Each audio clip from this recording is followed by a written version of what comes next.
Hello, folks, and how we doing today? I am your DM extraordinaire for today, and my players today is one Miyoko.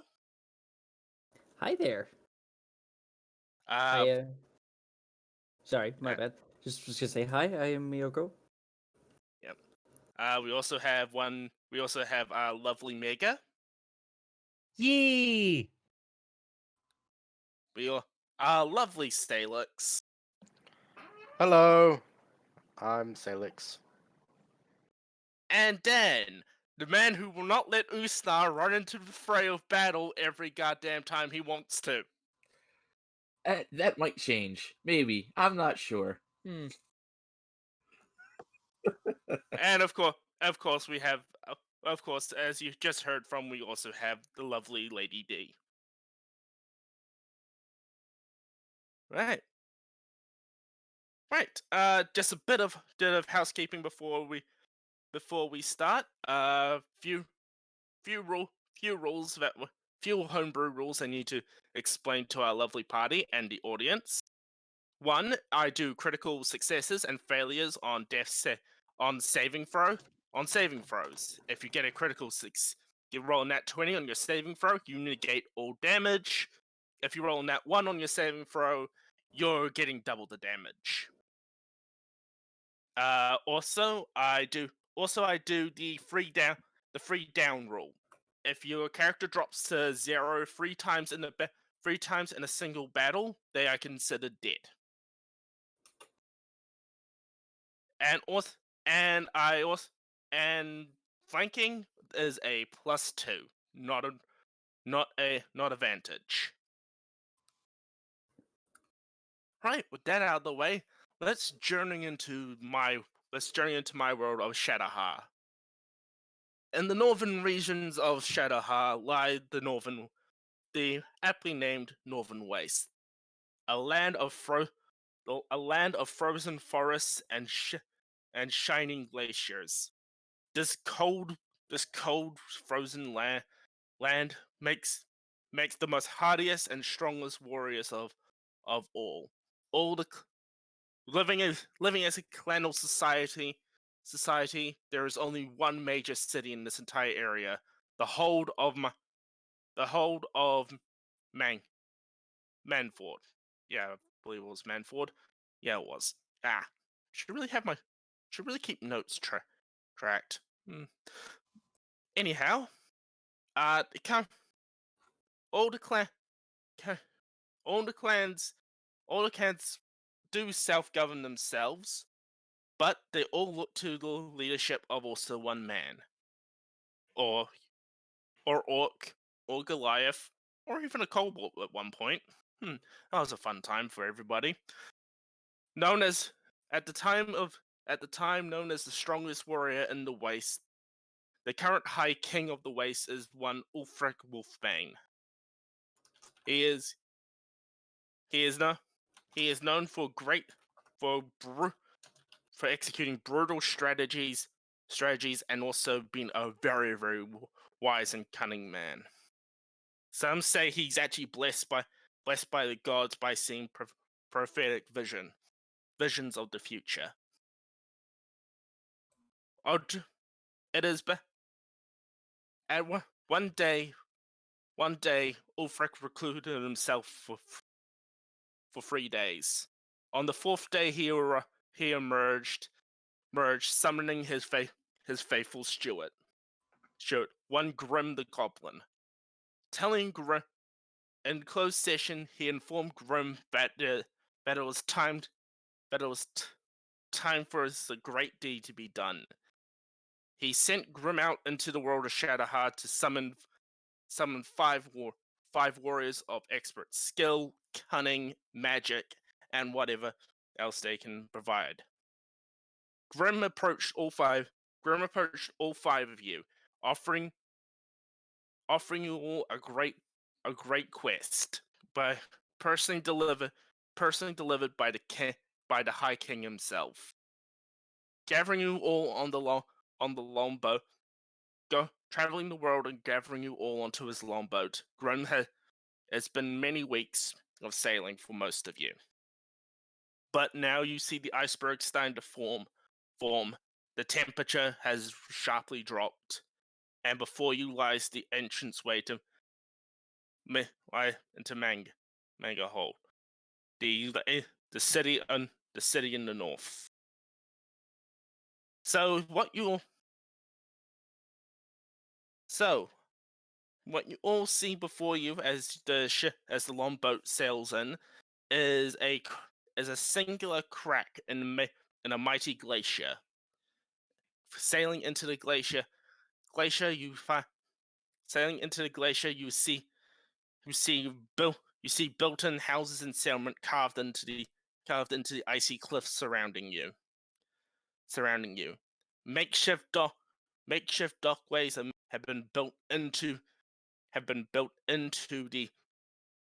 the water, and old ships have been used as new housing. But in the middle of the city itself is a giant stone spire. At the top is the High King's hold. The lone ship sails into a dock, and and moorings are made. The gangway is lowered, and Grim stands before all five of you. Well, guys, welcome to Manga Hold, the great northern city. I'm assuming that I'll escort you all to High King's residence. Now, bear in mind we don't really have any city guards around, so just be careful what you say to the locals, because they may take that insult, and well, open fighting is kind of one of the things that happen around here, so be warned. That part sounds fun. As long as they are not going around insulting all of us, then it shouldn't be an issue. Sounds like my kind of place.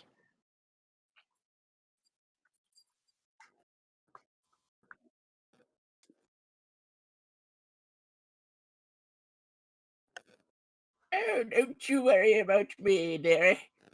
I may be a bit old, but I can still fight. Why did we bring the old fart again? Fuck I love you. I love you, Dan.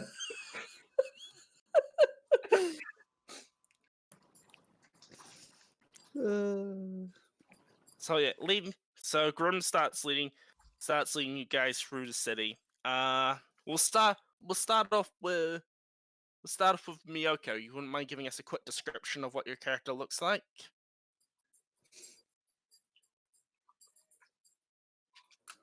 I apologize. Say that one more time. You wouldn't mind giving us a quick description of your character? Yes, absolutely. Ruby Rosalind, my character, is a 5'0" high elf standing to rigid attention.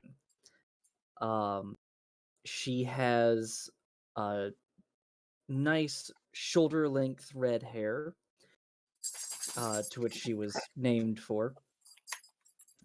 And she is wearing very simple, unadorned chainmail. In fact, the only ornamentation that anyone can see is that on her shield, which bears the symbol of the Summer Court of the Fae.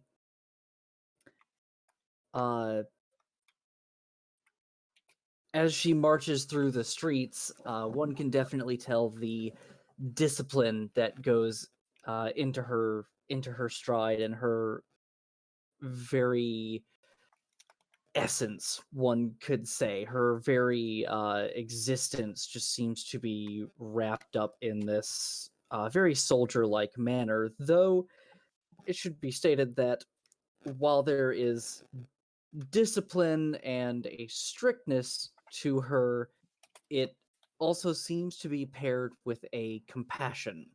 It's not the strictness of a drill sergeant so much as it is the strictness of a good commander. Okay. D, you wouldn't mind giving us a quick description of your character?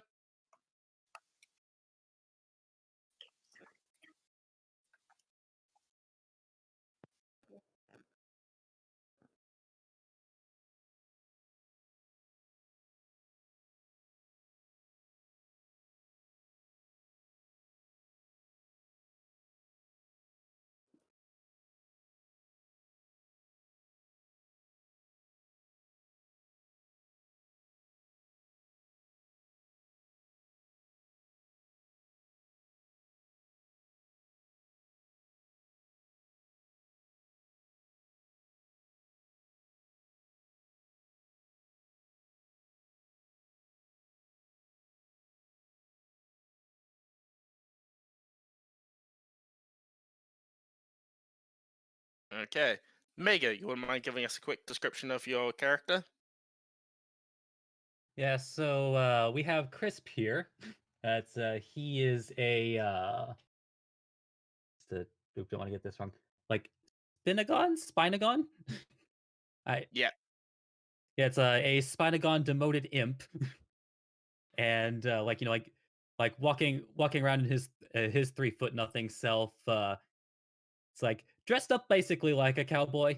Just put that visual in your head. He found it in a book once. He liked the style, and he's even actually even kind of like playing with a revolver, just like as he's like walking through, just kind of like spinning it like over and over playfully. It's like.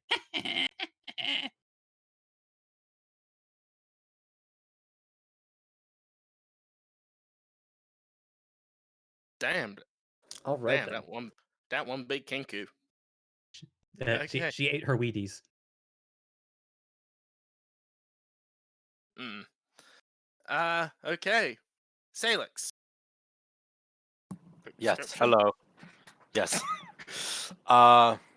Moon. It's just Moon.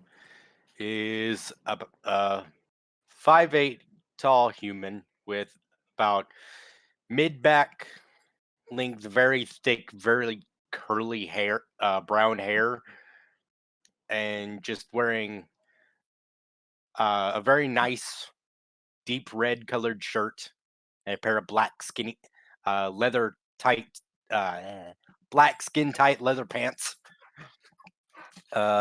Is not wearing any shoes, but is wearing a very ornate belt that is very clearly made by dwarves, and a deep blue cloak. And they have, or she has, a very short but very well groomed beard on her face. Okay. Dan. If you are Dan, Yep. your character? My character is Graham. She's about 30 in Arakakra years, which in human years is like 98. She's old. Uh, her color, she's a red-tailed hawk Arakakra, standing at an astounding 4'10". Her colors are all been like dulled, so she's a red-tailed hawk, so her tail is a dull red. The tips of her wings are mostly gray, and like the colors on her head are mostly gray and dull brown, with like these still dark brown eyes. She's wearing just like a short sleeve like pink shirt, like what the equivalent of like gray sweatpants would be. She's wearing like kind of mismatched studded leather armor. On her belt is a fanny pack. Uh, on her holding on her left shoulder is a very big rainbow crochet purse, and on strapped on her right shoulder is an electric guitar. And she's just kind of like some of her feathers a little ruffled, but she's just started looking around like, "Oh, this is very nice." And she's been very sweet so far, but she has a little bit of spice to her. Okay. Yep. Most people as you pass in this town, ranging from Goliaths to humans to Goliaths to humans to shifters to some kobolds and goblins running through. Definitely a lot of orcs. And you do see some oddities walking around as well. Some white scale dragonborn born. Some actual you do see an ice devil actually walk past at one point. Which is, yes, Mr. Big Bug Face. But yeah, most people definitely giving an evil eye to that one. yeah. As you guys continue through the town, the city, you guys start approaching the spiral rampway what leads up to the High King's hold. As halfway as you get up it, you all hear a war horn go off. Looking towards where the sound is, you see a path what's been cut into the glacier, what slopes up, what leads to the top of the glacier. Looking at it, you see a band of people coming in riding on top of bears. The bears have harnesses where strapped to them, and behind those bears are dragging the corpse of an adult white dragon.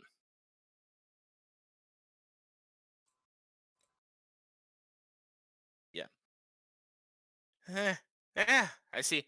I see the ice tusk clan have gotten a big kill today. That meat's gonna keep us fed for a long time. An entire white dragon? That meat should keep you fed for months, really. Oh no, you need an ancient white dragon to do that. Keep us fed for months. The amount of people who are in the city, yeah, that's gonna keep us fed. It's gonna keep us fed for a few weeks. Yeah, apparently the orcs say it's good. They need as much protein as possible. Hmm. Yeah, but then again, we'll be selling. We still have to hide in other parts that we can't eat to mages and stuff. Never. It's amazing how much they go for. I'd kill for a bite of that. Yeah, probably will. He's gonna have to give some to the high. Probably gonna have to give some of that meat to the High King. Yep. Yep. As you guys get to the top of the walkway that leads up to the hold, you start getting closer and closer, and you start hearing raucous music coming from inside. Eventually, the door opens, and Graham, could you please roll me a dexterity saving throw? Oh, dearie. Okay, dexterity saving throw. 21! Graham, you bend down to pick up a copper off the ground as a full mug of ale goes soaring past your head. Ooh, a copper. I'll put this in my fanny pack. Here we go. Just tell me if this music's coming too loud, D. Yeah, as you guys look and you just see a raucous scene. There's about 50 to 60 people in here, all just drinking, hugging each other. This doesn't look like a High King's Hall at all. It looks like a rowdy tavern on a Saturday night. Oh, Dragon? Yeah? Sorry to cut you off, but apparently my mic was not working the entire time until now. So Wait, what? it wasn't working on stream. It was working in the Discord call, but not on stream. Oh, god damn it. There's a lot when that happens. I don't think there's that many people to notice, but okay, really quick, my character's a really tall secretary bird lady who wears a gi and is bored. Okay. Sorry, people. Resume music. Yeah. So yeah, he's I'll try to find you five a seat. Yeah, you guys go in. There are serving girls and lads walking around just giant plates of meat, and just trays and trays of ale and mead.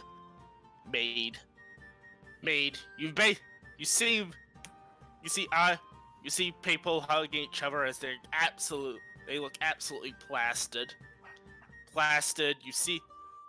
You see two people in the corner literally just get in an argument and just start fist fighting.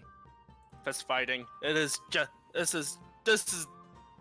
has been enough. If any of you have been in a Lord's Hall or anything, this is nothing like you've seen before. And at the back of the High King sits a man clad in black plate armor, wolf pelt with a wolf pelt cloak, and a dragon skull, and a dragon skull used as a pauldron. His facial features are old and sunken in. He's got hair that stands out on end with just these thick mutton chops. Think like 80s Wolverine's look. And just sitting next to him, just curled up, lying down, just sleeping through it all, is a dire wolf. Oh, what a cute puppy. I guess compared to you, everything's a puppy. You silly one. Yeah, I'm very Again, silly. why did we bring her? Why didn't we bring her?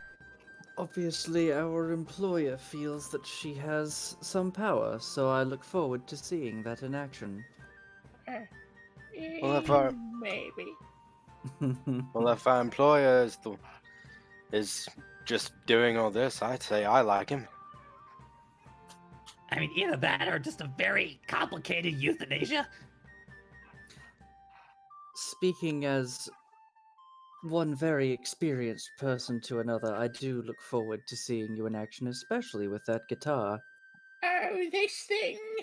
And she kind of moves it up and starts tuning it. Oh, I used to play this when I was younger. Let's see if these bones can still work. But I know they do. And she's gonna slowly strum the guitar. Like, oh, I'm getting a little deep feedback. Miyoko's. Sorry. Yeah, she's just gonna do a little strumming to test it, and then slowly begin to play, make sure it's working, and then she starts shredding. Okay. Okay, roll me performance. Performance. That's a 21. That is plus level 10 bard, plus 12 in performance. You start kicking it up, and basically the band, the bards that are already here playing the music for the tavern immediately tune into what you're playing and do some good backup. After you finish shredding, the whole just does this big yeah, and after the big yeah, they immediately all chug down a drink. I may be the oldest one here, but I'm still the life of the party. If meaning no disrespect, but may I ask how old you are? Oh, well, I'm 30. Gonna be 31 soon. 30 years. Yes, we usually only live to be about 30. Ah, Yes, but I won't go down just yet. well then, it is as they say, you're only as old as you act, and as old as you feel. Yeah, kind of like that one over there. And she gestures to the Kenku. Well, I feel about 1,000 right now, so... Ruby looks to you and says, try 350. No, you go ahead. Already done it. At this point, the doors to the hall open, revealing a very big orc tusks, massive tusks on this lad. He walks walking in. Walking in behind him are a bunch of orc tribesmen as well, just with these big plates of just this red bleeding meat. Hi, King Ulfric. I bring bounty from our latest hunt. May it be good. May we be served well in your hall. The High King just holds up a hand, just waves him down. And all the orcs have just come in, just put down the meat next to the big cook fire in the middle of the hall, and proceed to just join in the festivities. You guys are sitting around for maybe about 20 minutes. 20 minutes with this festivities just happening around you. Just these rocket noises. It's about 4 or 5 fist fights in the span of that 20 minutes. 20 minutes. You see 1 or 2 people get dragged out of the hall who have obviously drank too much and just passed out. When all of a sudden the dire wolf beside King Ulfric howls. The music comes to a complete stop.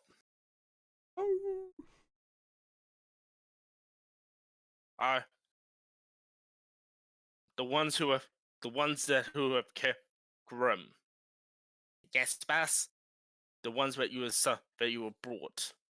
Bring them to me. I wish to inspect them.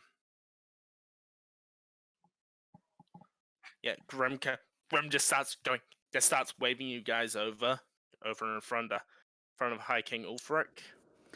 Ruby marches on over, snaps to attention, and gives a crisp military bow. Moon during that 20 minutes would just be drinking everything. Like, if there's alcohol anywhere near her, she's gonna start drinking. Then roll me Constitution saving throw. Okay. Con. Right.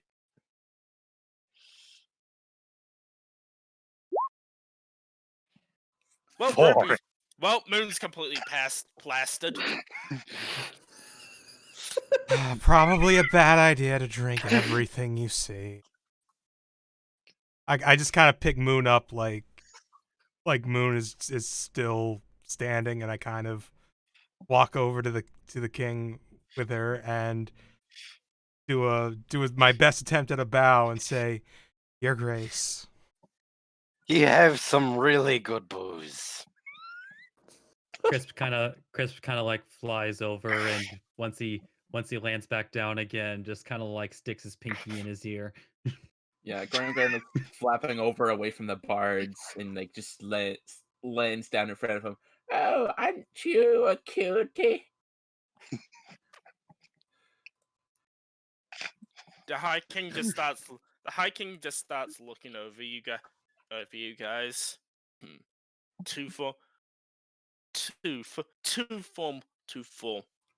Two of you greet me formally. One of you has been indulging yourself in my hospitality. One is one from the far reaches of the material. The other is seasoned and but still wants to adventure. Grim, yes, boss. You definitely know how to pick them, don't you, mate? Two of you need to relax more. Relax more. Be like the one who's completely the one you're holding up. I'm not a. Okay, I'll relax. I just drop. Found himself a ball of earwax in his ear. There it is. That's just gross. Ruby has not left attention this whole time. Ulfric looks at you and goes, Very well, I'll say it. At ease, soldier. Thank you. She just, with a bit of a smile, just goes into at ease.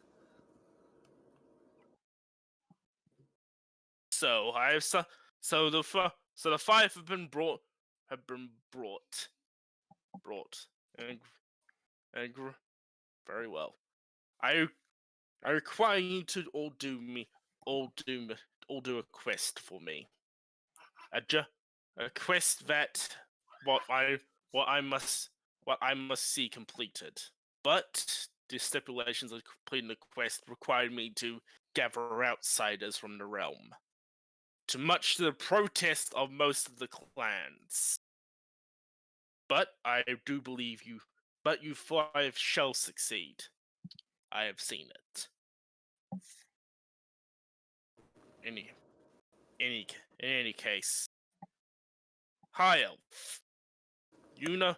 Do you know much of the War of Convergence? Ah, as old as Ruby is, would she? Roll me history check. 26. Yeah, you know that the War of Convergence was when the Feywild and the Shadow Fae converged into the material plane, stranding the court of the Summer Fae and the court of the and the court of the Lost Winter Fae in the material plane.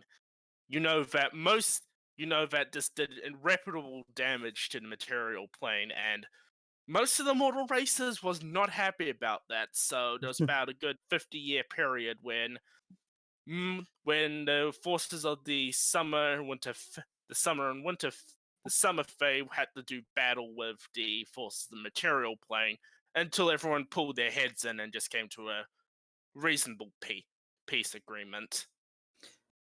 Did that happen in her lifetime?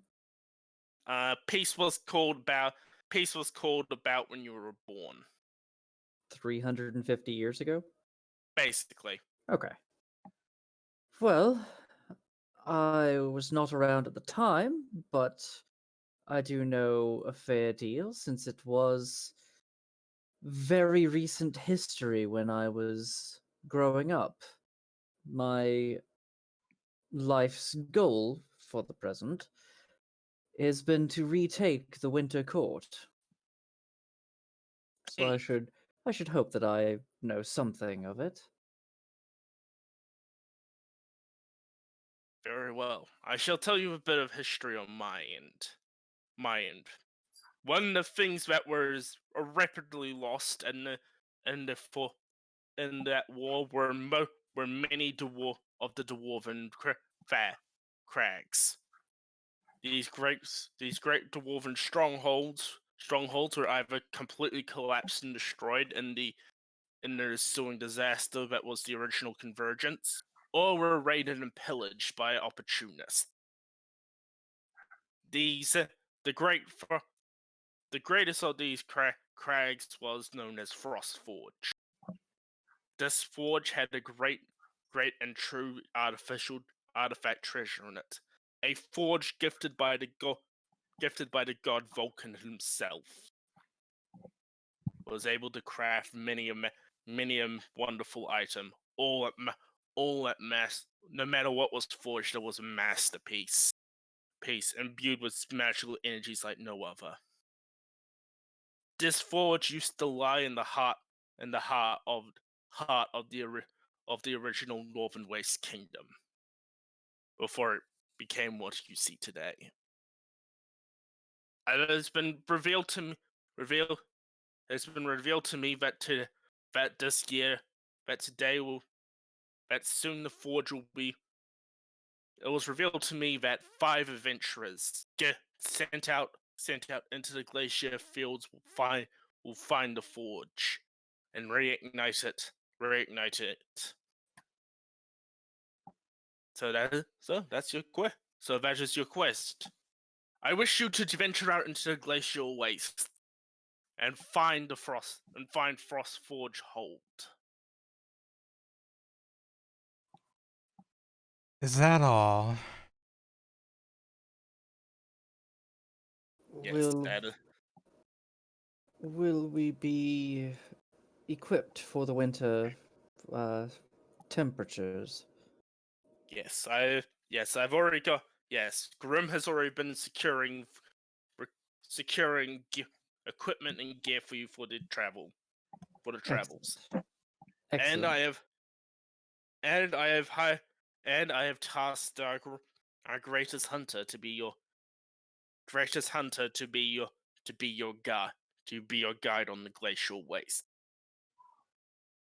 Bogrog, that orc chieftain that you saw walk in before, literally in the middle of just eating something and drinking a beer at the same time, stops in the middle of it. You are to be these 5 guide. Do I have to? Do you want? Does he have Oh, to? I'm sorry. Do you want? Oh, I'm sorry. I'm sorry. Who's paying for that ale you're drinking there? I'm not And drinking a other. lick. I'm not speaking to you. I'm not speaking to you, Songbird. I'm speaking to Mr. Ugly over there. Songbird. Hey, I thought I was the songbird. One Yeah, second. that's her. Bear. Fine. Yep.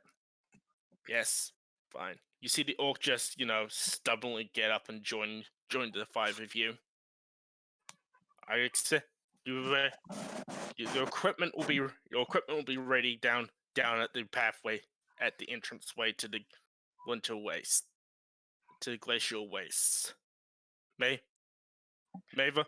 the gods light your path on this journey.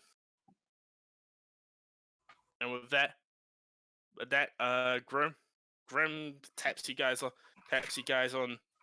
the head, on the leg, and starts leading you out of the hall. Just 1 second, guys. I need to quickly take care of something. Okay.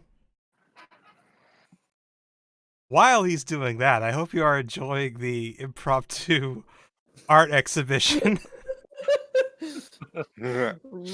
Ruby is not a goblin. No, she's not. She's a red hair. Wait, what was Crisp? Some kind of imp. Crisp is an imp. Oh, okay. I'm gonna share D's artwork of Ruby. But D's artwork of Ruby is already on screen. I'm gonna share D's first artwork of Ruby. The better artwork. Yes. Ah, I can't enlarge that picture. that's pretty neat. I'm looking at it right now, so. I will zoom really good. in on it. Even at 250%, you can only get like so close to it. Yeah. I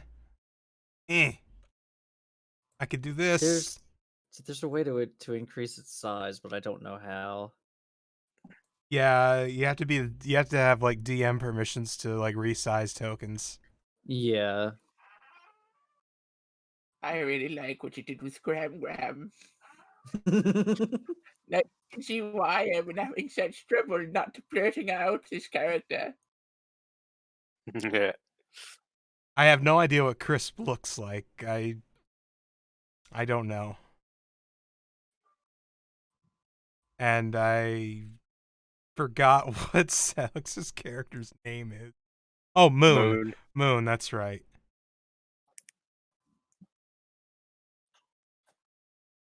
It reminds me of my sister Moon. She was adult.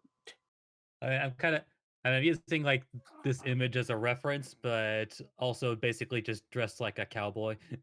So just a cowboy imp? Cowboy imp with wings. A winged imp cowboy. Okay. Hat and all? It's like, yes, he was really into. I'm gonna say like maybe he like found like found like a storybook. It's just like, wait, humans do this?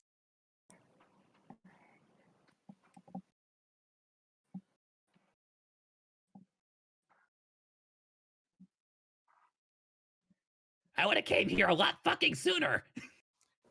That Ulfric fella's a cutie, isn't he? I suppose. All yours, Graham. Oh. Graham. Oh, Have at him. I hope he scrambles my eggs. Oh dear Lord.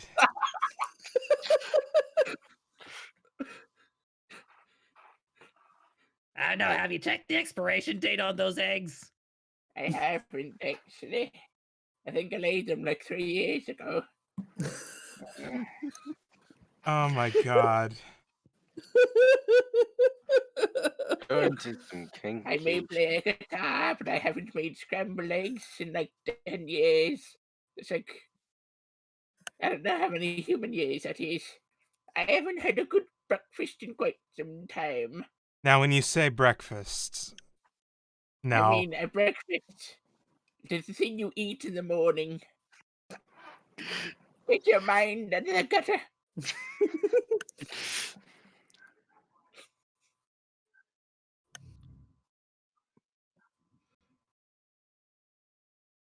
Frankly, I'm surprised you can get out of bed without just falling apart.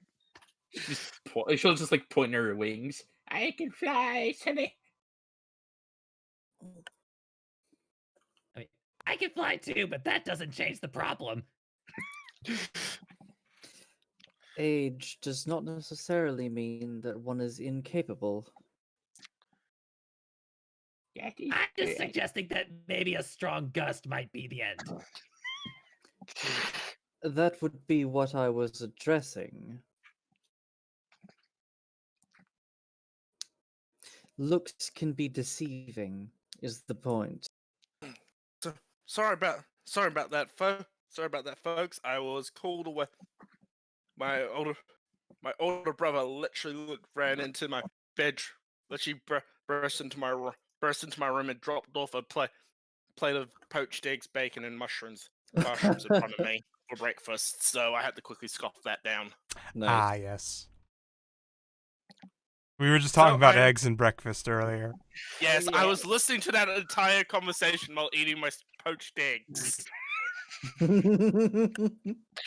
mean, look, she could do a sick riff, but So yeah, you guys are led to the pathway up onto the glacier, where you, along with your new comrade in arms, Borgrog. Borgrog. He immediately walks over to the stable and brings out a very large brown bear. As long with also with five packs, and hands them to you. Inside these packs, there's cold weather gear, and cold weather gear, ice shoes, and some rations for the road. How many rations? Out of curiosity. About 10 rations each. Sweet. I have almost a month's worth of rations now. Ditto. Right. So, okay. So, we're heading on to the glacial waste. One couple of things to keep in mind. One, some crevices, deep into the glacier. Glacier can be hidden, and if you fall into it, it is most certainly death. Death. Just keep in single file behind me, and I'll keep you away from most of them. And apart from that, basically the only thing we have to really worry about on the glaciers attacking us are the dragons. But where I'm supposed to be leading you, there haven't been any dragon sightings around there, so we should be fine. I guess either way, it'll take you out first. Crevasse or dragon. Wow.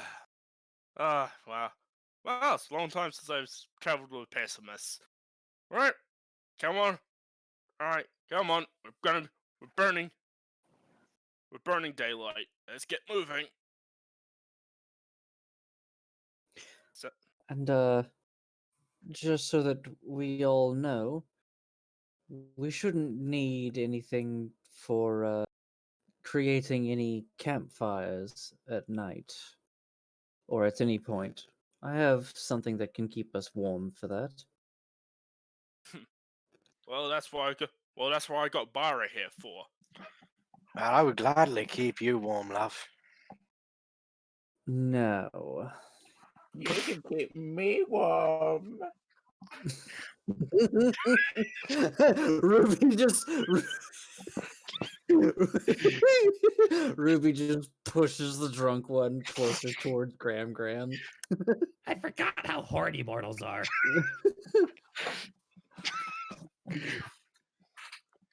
But no, I have the ability to create magical bonfires, so if we need anything to keep us warm, then I have us covered. Oh, okay. Well, that'll save some weight. You see him just basically just take off a strap off his bear, and this pile of wood just clatters to the ground. Right. Right. Let's go. Remember, kids. Single file. Ruby marches into step right behind him. Chris just says fuck it and flies the whole way. Ajora just Moon? follows. Moon is staying away from Gram.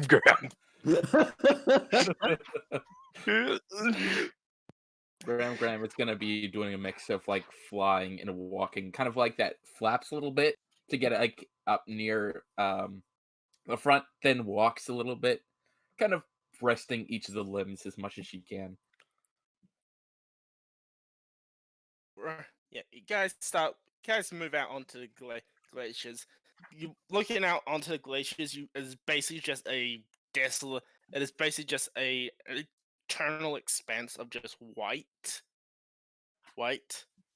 It goes on for miles and miles all around you. All around you, there you do see the suspicions of just poles and everything. Well, different on each pole. There's a different strap of cloth. What cloth flutters in the breeze.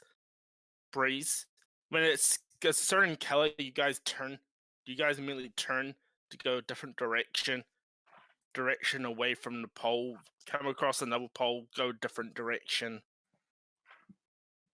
The most notable thing that you guys all notice is that there is just this permanent wind that just blows across the glaciers, and each time the breeze kicks up and hits you harder, you all feel the bitter cold. Yeah, the couple of you who are from the Sunset Isles are absolutely hating it because you guys are bodies are inclined for tropical conditions. Oh yes. Yeah, Plus, this is going straight from Hawaii in the middle of summer to Iceland in the middle of winter. just as well wearing a full suit of metal chainmail in all of this. Like that shit sucks in heat or cold. Ajora is wearing all of her clothes plus the equipment she was given. Try and beat the cold, but she's still shivering. Yeah, Ruby is definitely going to have a few of the things changed out. She's still going to be wearing her chainmail, but she'll have stuff over that as well. Yeah, Ruby, when it was suggested that when you saw that they were taking your armor into it, they basically immediately just shoved as much fur and skins between the layers of between your chainmail and your flesh to keep it as far away from your skin as possible, so that it doesn't have any ill effects on you. Yes. Yeah. Frozen metal all over your body, not just on your tongue. Yep. It gets to a point where you guys where you've been walking for hours at this point, and the sun has not gone down at all. gone down at all. It's just been hanging about in the sky. And at a certain point, Bulgrog just goes, right, we've been right, this is where we make camp for the night. Oh, over Is here? there- Why not there? She points at a random direction.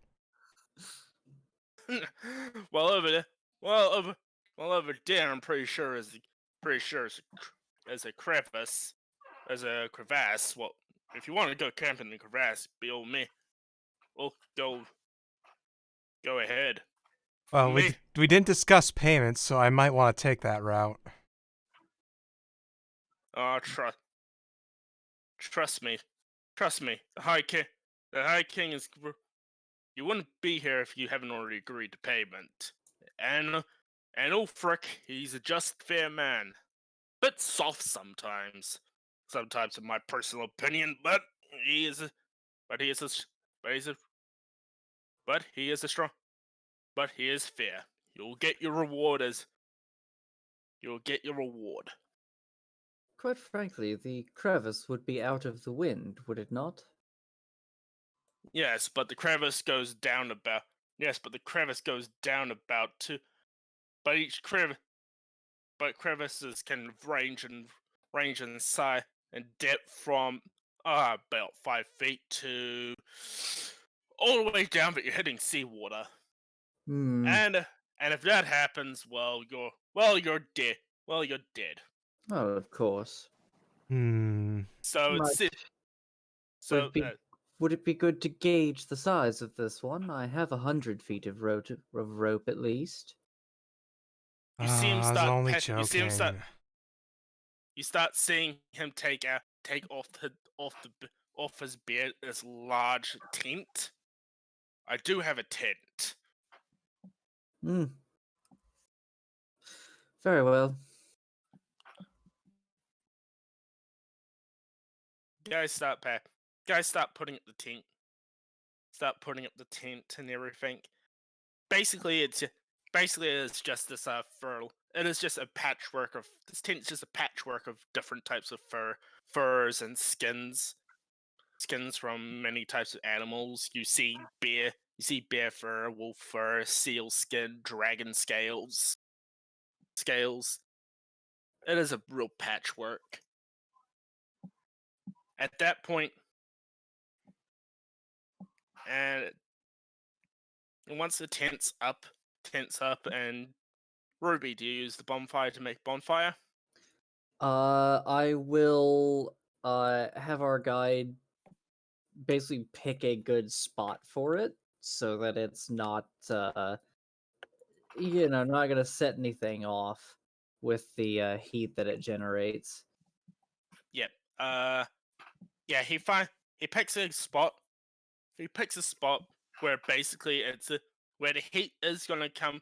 The heat from the bonfire is gonna flow into the tent, but it's blowing away all the smoke that it'll create. That's good. Then yeah. Then she'll she will create the bonfire and it should last about 4 hours. Yep. Okay. Well, that you guys are definitely get feeling the cold and the tiredness. But the sun has still not gone down. Ajora is Which is- just getting as close to the fire as she can without burning. Yeah. You mentioned night. Does the sun ever go down?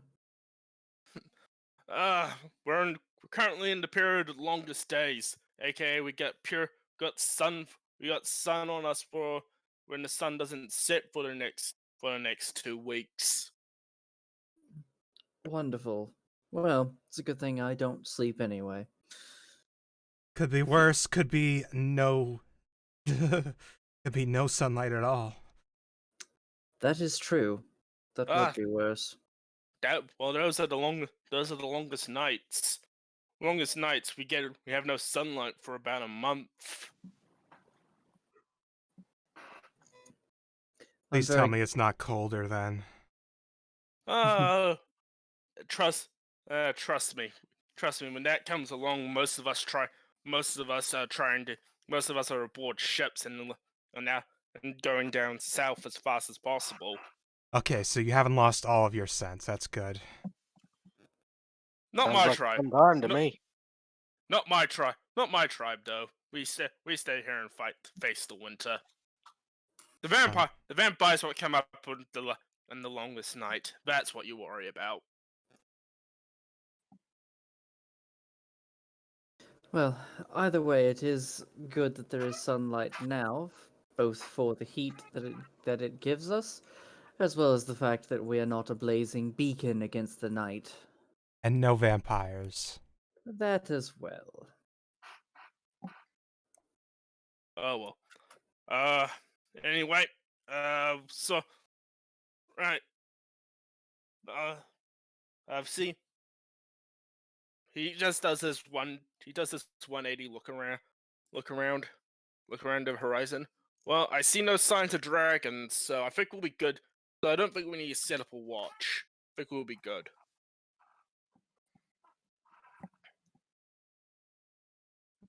Either way, as I stated, I do not need sleep. I need maybe 2 hours to do some thinking, but other than that, I will be probably out doing a little bit of training anyway, so I can at least keep a watch, even if it might not be necessary. Up to you. Love. I'm going to sleep. You see him open the tent door, and the bear comes into the tent. And as you all go into the tent, you'll see that Borok is in the corner, just cuddling up to his bear, which is also asleep. Ajora's going to try to get close to the bear. Yeah, the bear. Yep, the bear is giving, but the tent the way it actually is with no holes or breathing area. Anywhere to air to escape the tent. It is getting very very warm in the tent. You don't want to take off any of your clothes, but yeah, the insulation that it's providing is making things at least comfortable enough to sleep properly. Yeah. Also, the spot you find the bear to put your head on is very, very nice and soft, so it works as a cushion.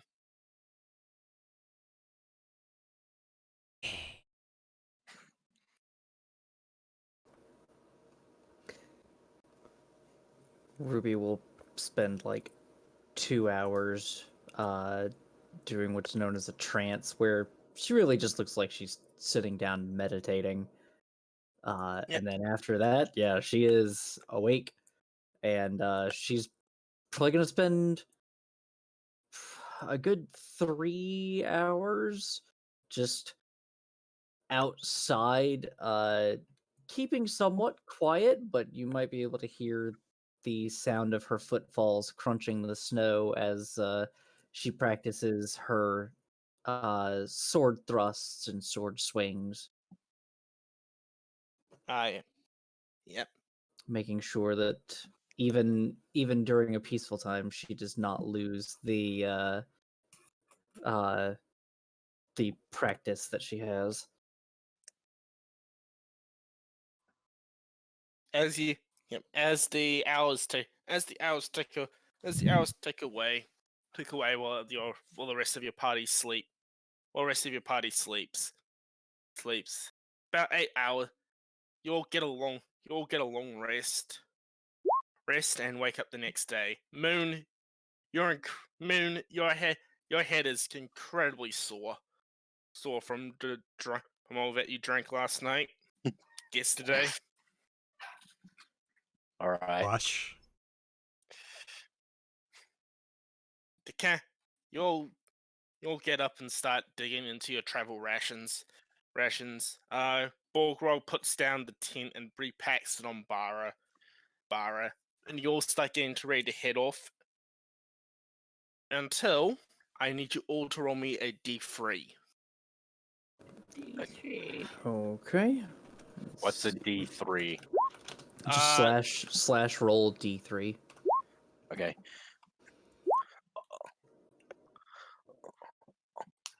Also, as soon as Sorry, wrong thing. My bad. You did not see that. Fuck! The dragon found us already. also, as soon as everyone gets up, you can see that Moon now when her beard was short to begin with, now she just has like a full like mountain man beard now. Didn't work. Did you do slash roll space D3? Right.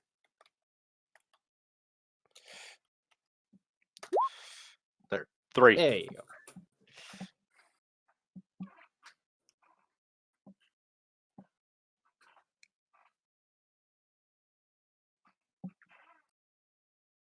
Yeah.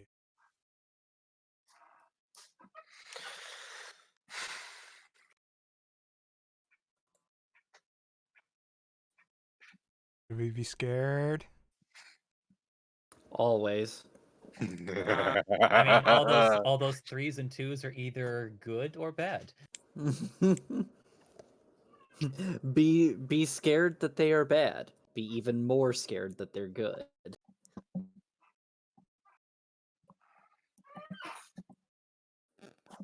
Gram's gonna sing a little song and just starts squawking. She doesn't do that, but I can just imagine like there's a bit of quag. What we need is a song. Dad rolls a one on stealth. I'm gonna sing the Doom song now. Yep. You guys are all starting to get ready and packed up and moving when the ground starts shaking violently around you. All of a sudden, this giant fissure just opens up. As you guys all scramble to get away from it. You're all separated by this giant fissure, and out from the fissure appear two white dragons. White dragons, Wonderful. followed by a giant hand reaching out the blue hand reaching out the glacier. Standing up is a 22-foot tall giant of a person in blue.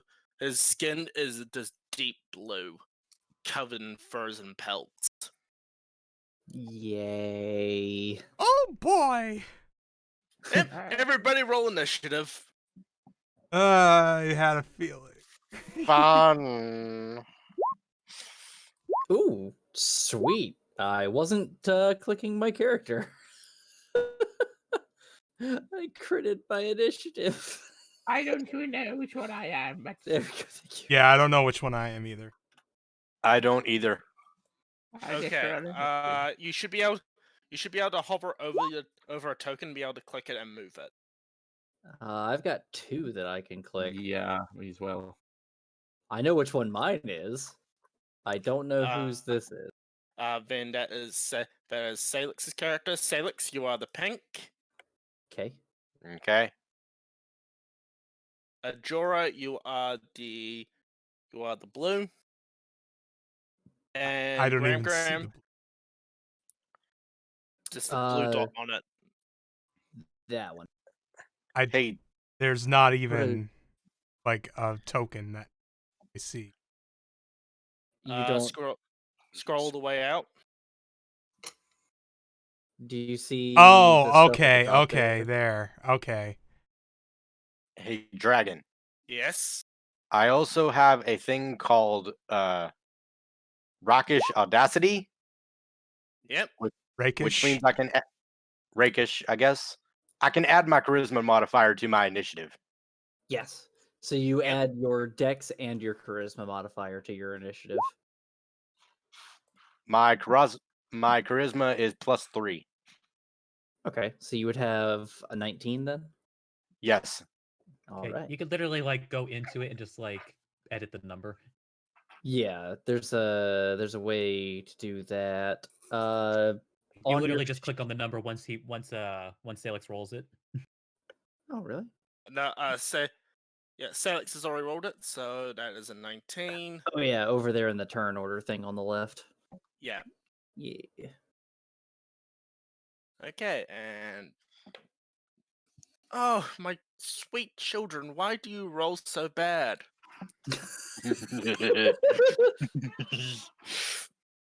Alright. Oh, so did my initiative not go through? It went through, but it looks like it wasn't. Oh, because I didn't have the applied- token no, selected. Yeah, you need to Okay, add these token to it. okay, let me do that.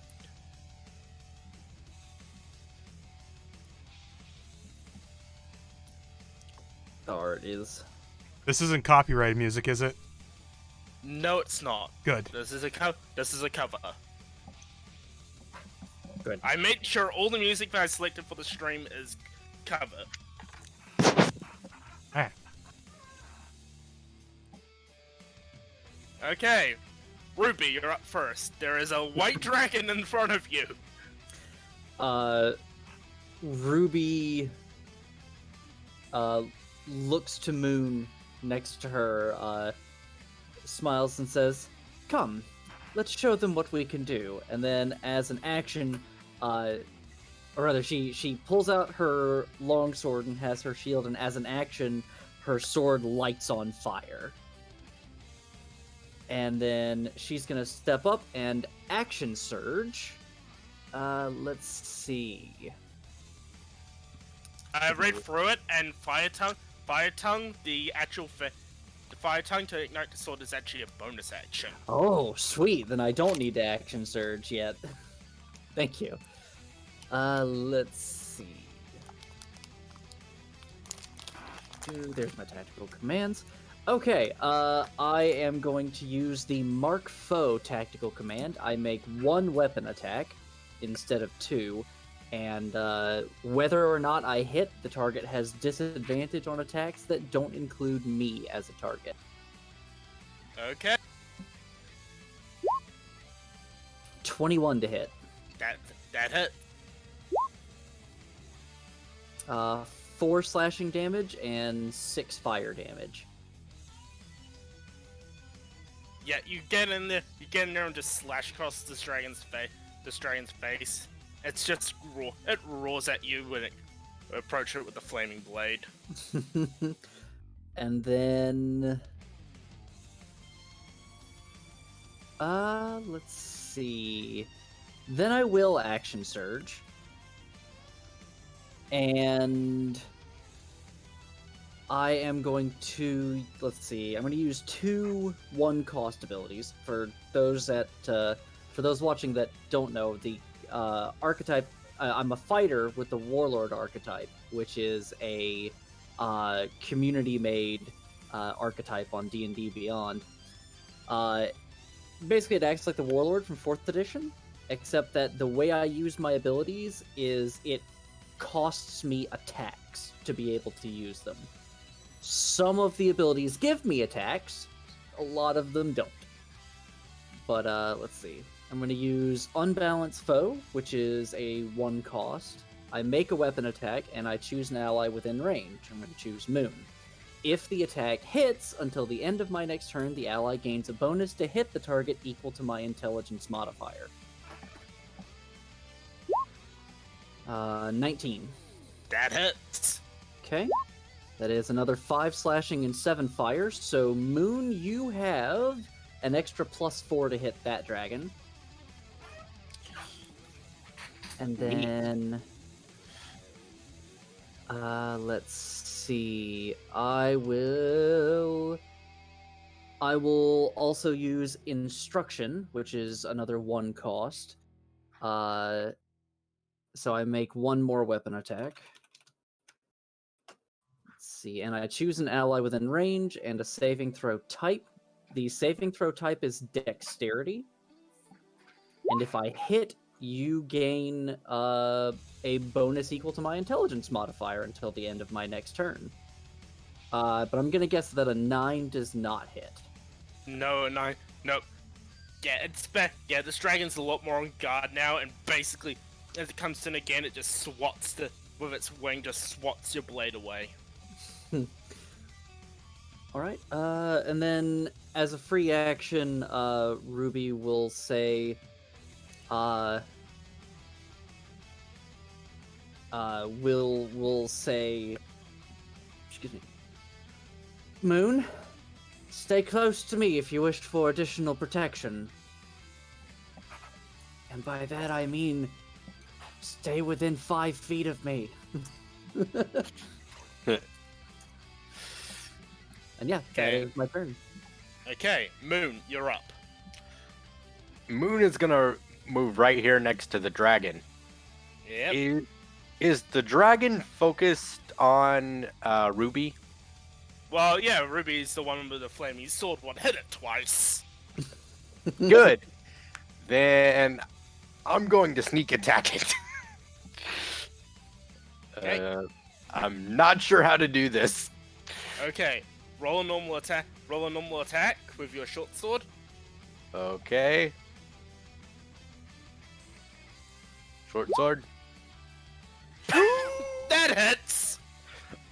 Okay. So roll damage. Roll damage for your short sword. Okay.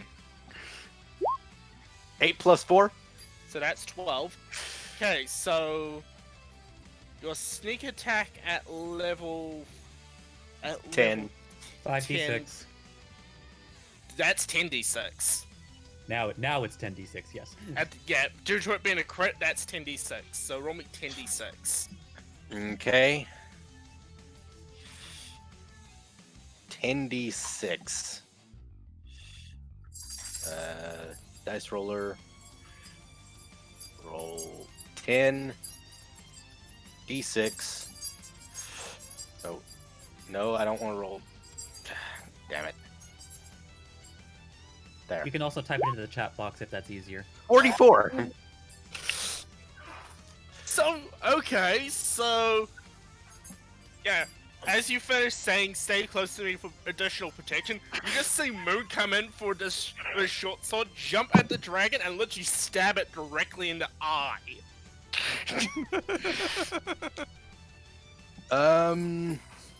Fucking amazing. This is where you say, the eyes have it. Nice. Hmm. Now, I believe, with you being a swashbuckler, you have fancy footwork. Means after attack, you can actually move 10 feet away from an opponent. Yep. So, do you want to move? Do you want to move? Yeah, Moon will move over here. Okay. And Anything else you then want? I'm looking. You got yourself dual wielder, right? Yes. I will allow you to make an offhand attack with your revolver. I will gladly do that. Okay. That hits. So yeah, just do the damage, and we'll take away the bonus. So it's just a straight 8 damage. Cool. So yeah, after stabbing it, I am basically pulling it away and moving out. Basically dark rolling away from the dragon to that position. Just aim with your revolver and just shoot it in the face. This dragon is looking rather pissed. I don't need a lot of help, love. Obviously Okay. not. Good work. Okay, Ajora, you're up. Okay, so Ajora, being all like, what the fuck with everything, is going to do what Ajora knows what best to do and try and go kill. And she's gonna like jump. Yeah. She's going to come right up to the dragon and attempt to kick it in the face with her long legs. Okay. And Yep, that hits. for 10 bludgeoning. And she's going to do her second attack and kick with the other leg. I'm gonna assume that hits. Yeah, that hits. And then she's going to use a key point to do flurry of blows and get 2 additional unarmed strikes.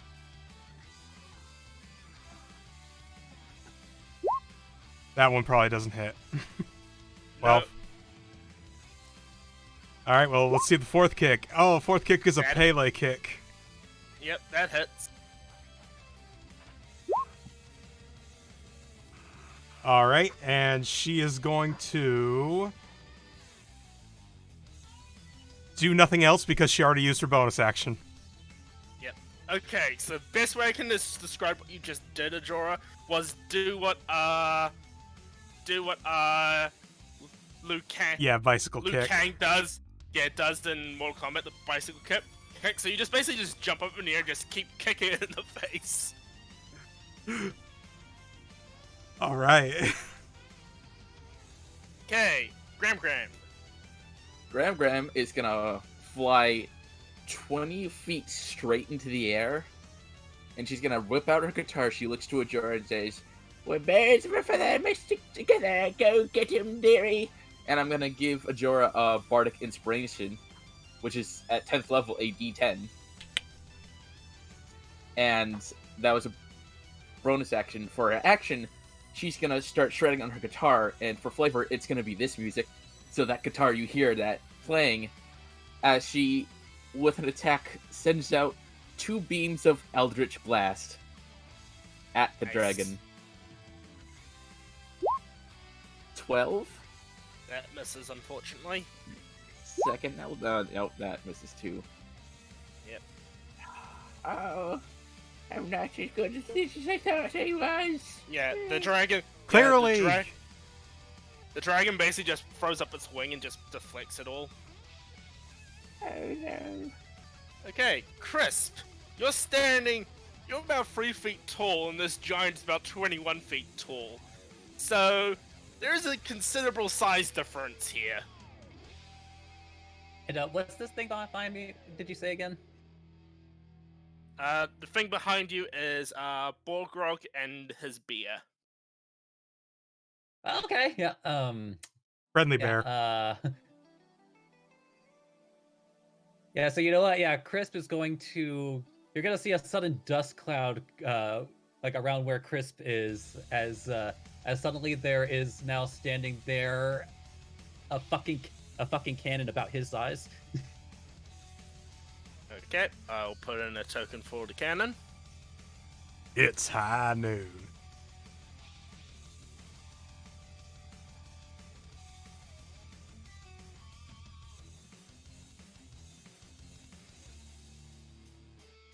Yeah, it's just kind of like shouts at the giant, "Let's raise some fucking hell!" as he shoots a flamethrower in its direction. Okay! So it needs to make a DC 16 save or take. Let's see, is that adding correctly? Yes, it is.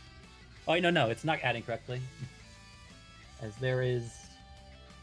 Oh no, that is correct. Yeah, so 17 fire damage if it fails. Well, it has a -1 in its dex, and it rolled a 14, so it fails. All right, then it takes the full flamethrower damage. Yeah, you just gave this giant a severe case of hot foot. And knows better than to stand right next to the cannon, so kind of flies up over this way. Yep. And that's all you can do for now. Okay. It is the turn of the white dragons. This dragon will immediately jump off the ledge, will jump up and will take off into the sky. Ruby, you get an attack of opportunity.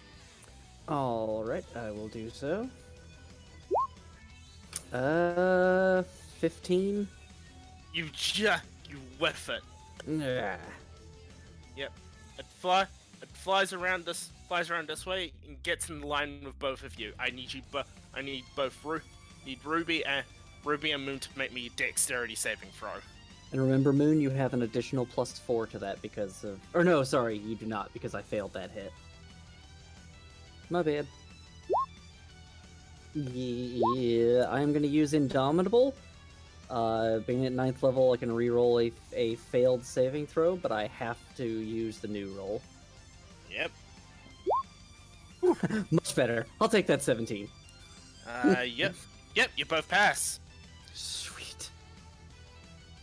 As I do not have enough d8s to roll this damage, so I have to I have to use it on the dice roller. So And that I cannot use that feature again until I finish a long rest. So that is 10d8. So half of 39 damage. Call it So- 19 or 20, call it a day.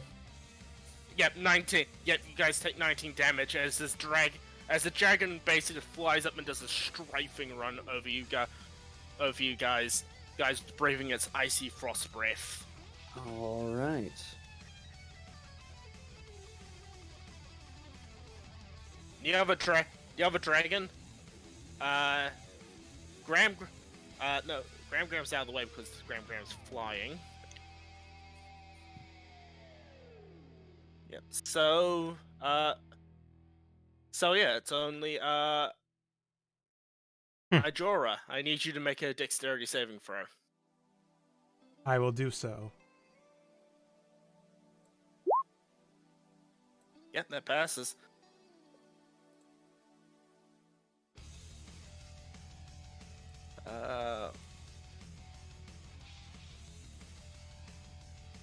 Oh, there's the other dragon. I kept thinking, like, where the hell is it? Yeah, there's more up Yep. north. Okay. So yep. Once again. So yeah. So yep. You only take 15 damage as you quickly just backflip over this frost breath as it comes shooting out towards you. It freezes your leg though. Yeah. Ow, my leg! It's now the turn of the frost giant.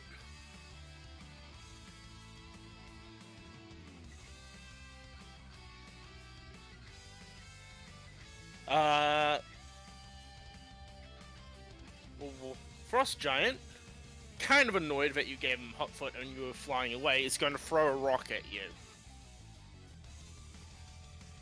Like, no, that's not healthy.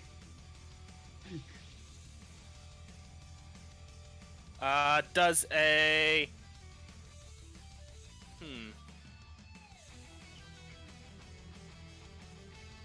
Does a 31 hit. Let's let me just double check my math here.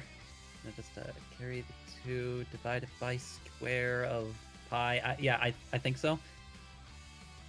Okay.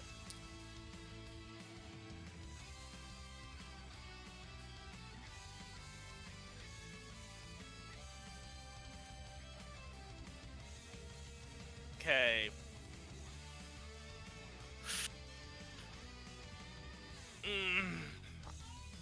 Okay, so that is 20, 28, and...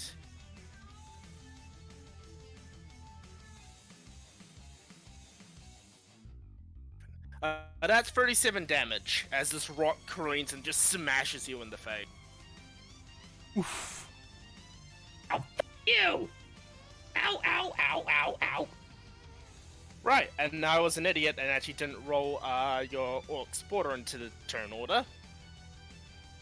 Oops. So I'm gonna roll him in now. Well, good. He winds up at the bottom of the turn order anyway. Does the bear share his initiative? Yes, it does. Okay. It goes after him. Okay, so Borgrog is going to rage. And is going to charge. And is going to charge this giant with his maul. I'm going to stand out of the way a bit to avoid the thing, and he's going to go in for his first attack, damage, misses. Second attack. That hits. Yep. Yeah, dealing 16 damage to this giant as he smashes one of his toes in.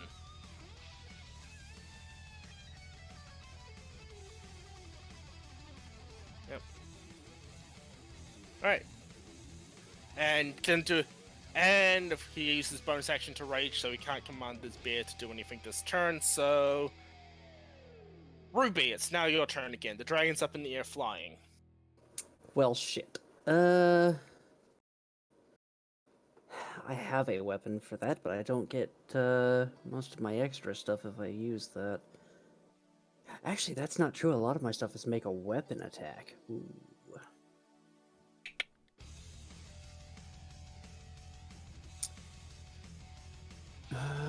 Let's see.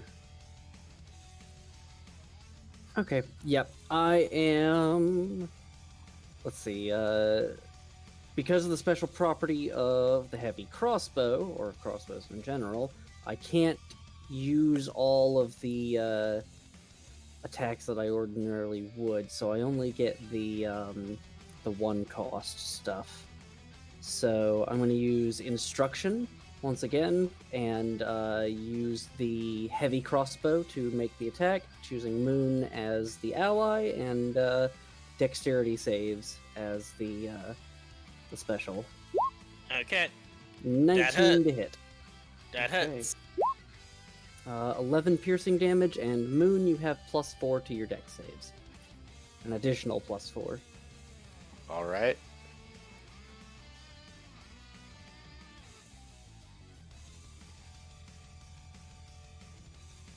Anything else you want to do? Gonna do a second attack or any other attacks on your turn? Never- I can't because of the loading property of the heavy crossbow. So I'm just basically fire and reload is my turn. I will, however, move in front of Moon. You do know it's a bonus action to use to reload, right? No, the heavy crossbow specifically says that no matter how many extra attacks you, like both crossbows say, no matter how many extra attacks you would ordinarily get, you can only fire one shot per round. Yeah, it's only the hand Okay. crossbows that you can have a little more play with that. Yeah. Okay, fair enough. Unfortunate, but yeah. Okay, so move. So you just move, and that is your turn. Okay, That's it. Moon, you're up. All right. Moon is gonna shoot at the dragon with her revolver, because there's not much else she can do. Yeah, you fire. Seven. Fire off, but the bullet just bounces off one of the scales.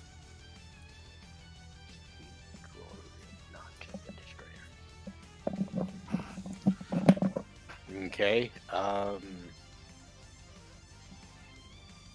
That's about all I can do.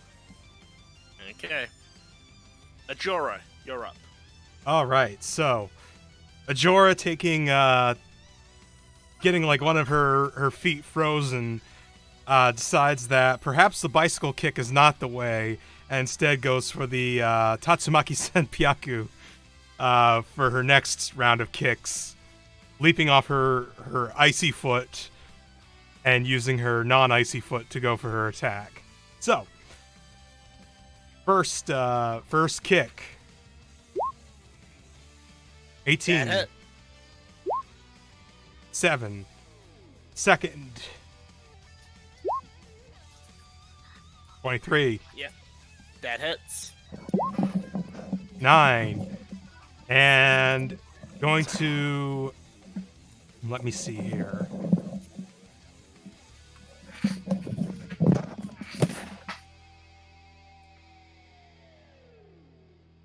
Yeah, I'm gonna spend another key point and go for another 2 hits.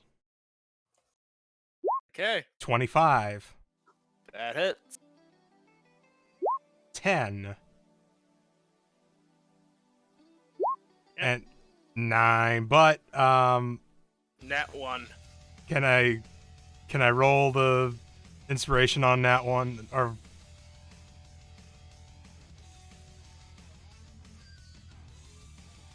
because I was given inspiration earlier. No, nat ones are nat ones, no matter what. Okay. So let me roll severity.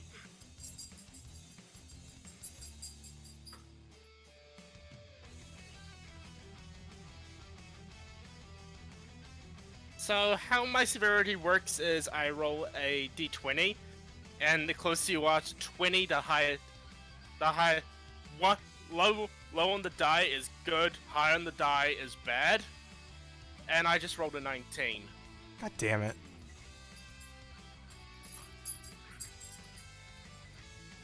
So D, I need you to roll me a dexterity saving throw. 24.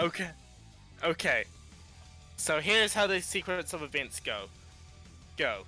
You go in, do your first kick to kick on the dragon's face. Go in for your second kick. Kick. I now have a dog. Popper! You go in for your second kick. Once again lands. Go in for your third kick. Once again lands it in the face. Go in for your fourth kick. The dragon's caught onto your style attacks and basically puts up a wing and flings you and bashes you away. You start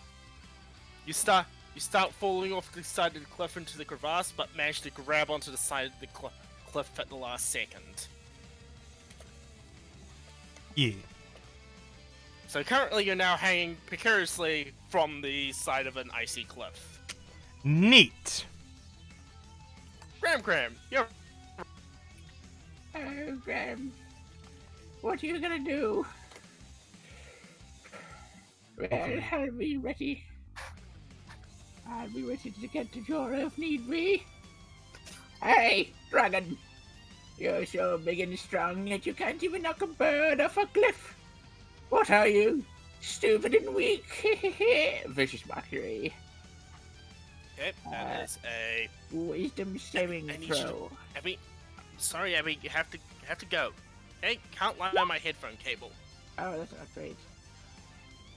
Okay, so wisdom from a young white dragon. Yep, it's about to roll a d12 instead of a d20. I mean, you could still do. Cocked. That's a 16 on the die. Fuck. Okay. Oh, great. I just wasted my turn.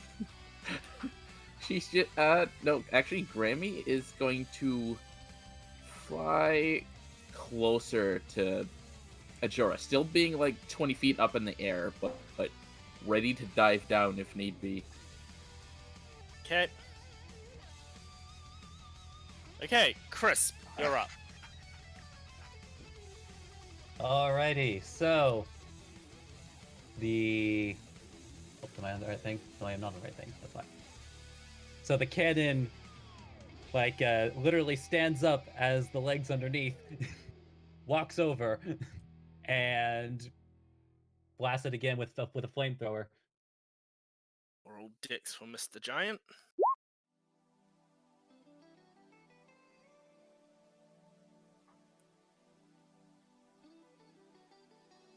Yep, he fails, so that's 12 damage, 5 damage to him. And then, since that was his bonus action, as his action, he's gonna pull out a gun. It's like, nah, not this one, and pulls out the other one. And this one, instead of having bullets, there's literally a wand that was shoved in it.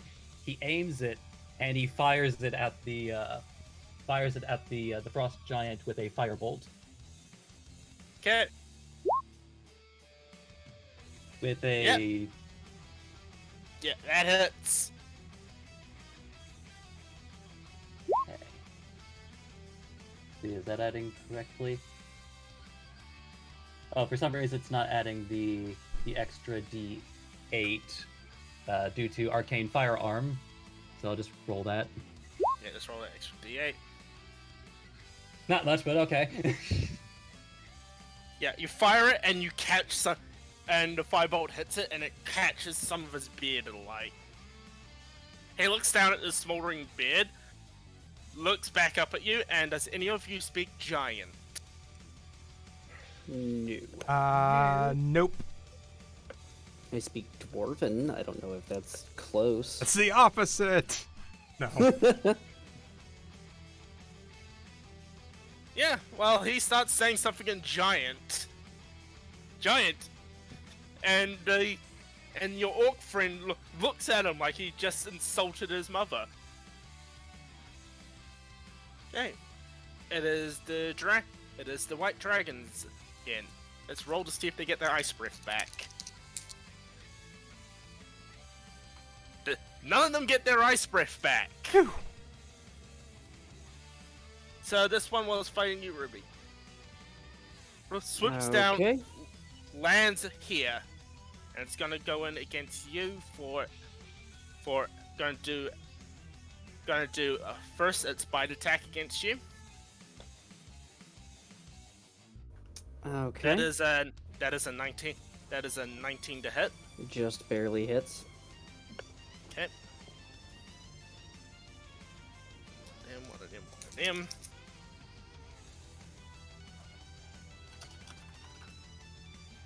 Okay, that does. Yep, does come. Yep, 9 piercing and 3 cold damage as it bites down onto your free arm. You said 9 piercing and 3 cold? Yep. Okay, so 12 total. Got it. Yep. Moon, you see one of the claws from this dragon start coming towards you. All right. You nimbly dodge out of the way, but this claw come at you. And you also dodge nimbly out of the way at that one. God damn it. Right, the second Right, the dragon comes over here. It's looking down towards you.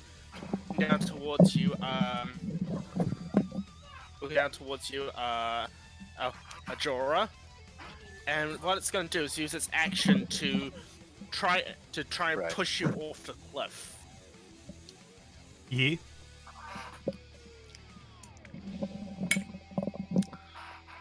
I need you to make either an athletics or acrobatics of your choice. I'm gonna go with acrobatics, and that's can I add my inspiration to that? Yes, you can. And it's I lived a full life. D10, right? Yes, D10. Yeah, D10. Ooh. 19. Yep. Okay. What you do? Okay, come. It basically tries to swipe at you. But what you do is you basically push yourself off the cliff, and basically time slows down for you as the claw literally moves in front of you, and you just latch onto its arm, and just break. And you're now currently latched onto its arm. Okay. That's the white dragon's turn. Frost Giant. Kind of mad, but this orc walked up to him and smacked him in the toe. But he's also even more madder at the little imp bastard who lit his beard on fire. So, Chris, we're getting another rock thrown at you. Now fuck you too. That's a nat 20. Well, fuck you too. Well, Chris is dead. I have enough dice, so roll 20. That's 42 damage as this rock comes in flying towards you and smashes you in the face. Surprisingly, that does not kill him. Oh, good.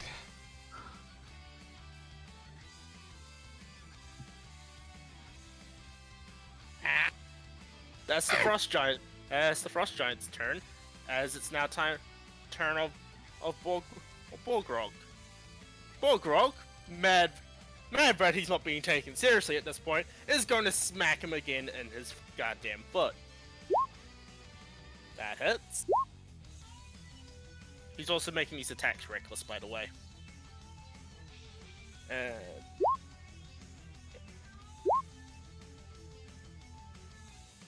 Yeah, so 3, so 13 plus, so 18 plus 14. That is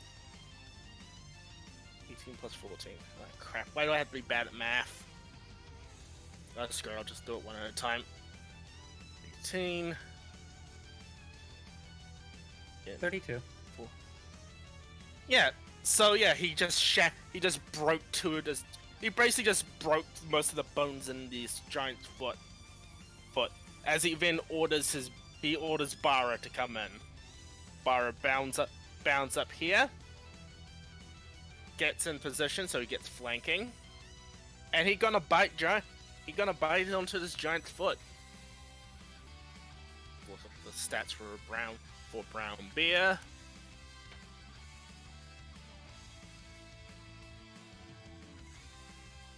Ah, there it is. Yep, so it's gonna actually make 2 attacks. First is a bite attack, which misses. Then it's gonna swipe in with its claws, which also miss. So the bar didn't do a thing. And that's the end of bar. That's the end of bar. That's the end of the bar's turn. So, Ruby, you're up. Alright, it's landed in front of us. Yep, it's landed in front of it. Alright, of you guys. excellent. Alright, let's see. Was second wind? It was a bonus action. Awesome. Bonus action, second wind. I'm going to go ahead and use that. D10 plus 10.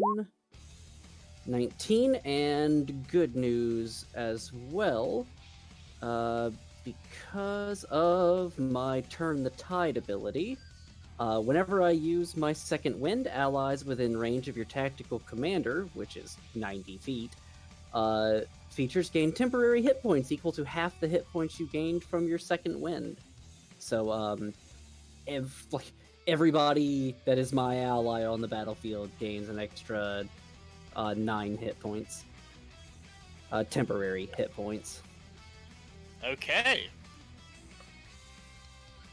Let me do the maths. Let's see. Gets me up to 66. Excellent. And then... So we all get that? All of you get that. Yep. My tactical commander, the thing that lets me do all of my different abilities, its reach is 30 times my charisma modifier, which is 3, so 90 feet. So everybody within 90 feet of me gets 9 temporary hit points. Okie doke. Let's see.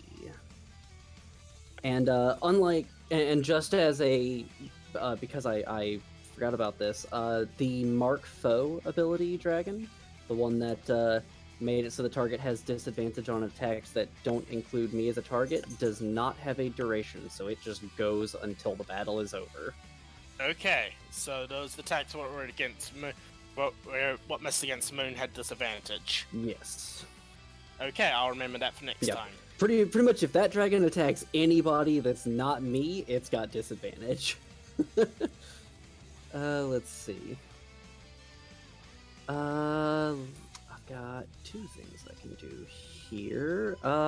Is there anybody here that would like a hide action? It'd be interesting for me to have one, but I don't think I can in my current predicament. I would like one. You'd like one? Okay.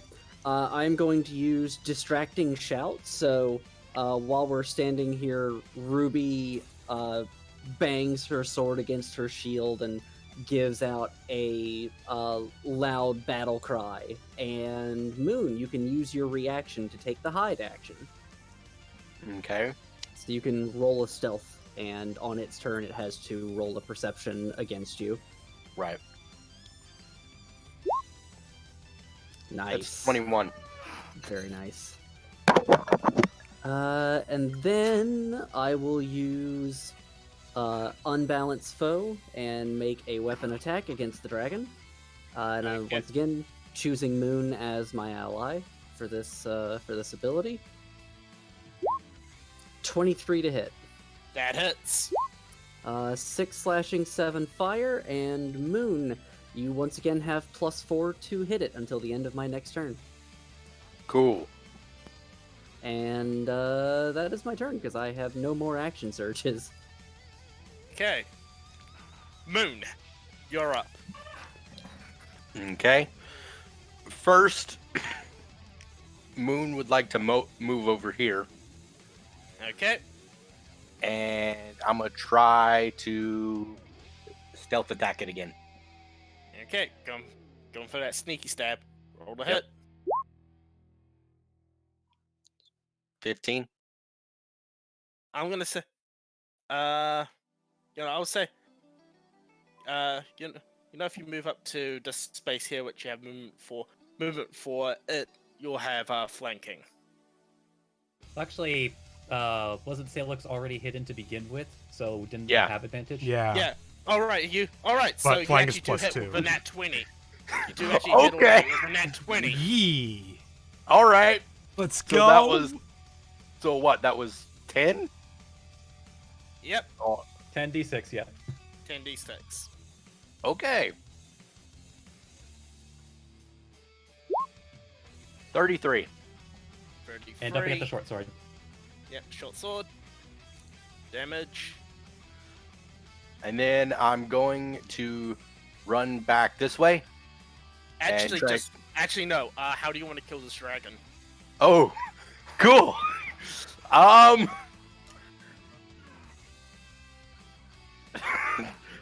don't know. Violently. I'm gonna stab it in the eye with one of my swords, and then with my other sword, I'm gonna chop its head off and make sure to land it right in front of Ruby. Okay. You move. Okay, you dare jumping out of your hiding spot while it's distracted. You run up the back. You jump onto the back of this dragon, running up the back of it. You stab. As you jump off it, you stab it in the. You stab. As you jump off it, you fling your short sword down into its other eye. Landing down, you just basically drive your short sword into it, and basically just using your own weight and gravity, you basically just push down on the short sword, doing a full 360 around it, and you just hit. And standing back at the top, you do a quick bow as its head just comes clean off, and it flops down dead. I like how Moon was responsible for stabbing both eyes. Yes. Ruby nods to Moon and says, "Excellent work." Thanks. Okay, Ajora, you're up. Okay, so I'm currently dangling off the arm of this dragon. Yes, you are.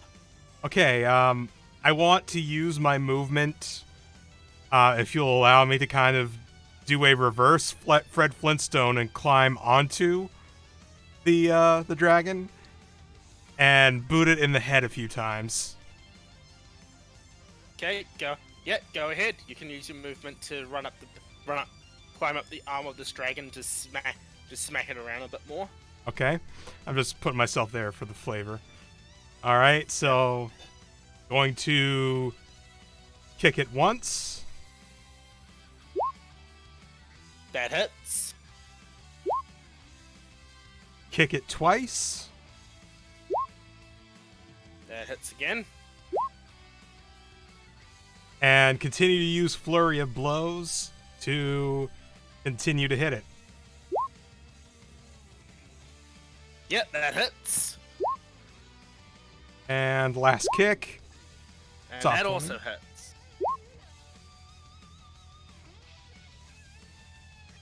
Yeah. So yeah, you basically do an Irish river dance on top of this dragon's head. Nice.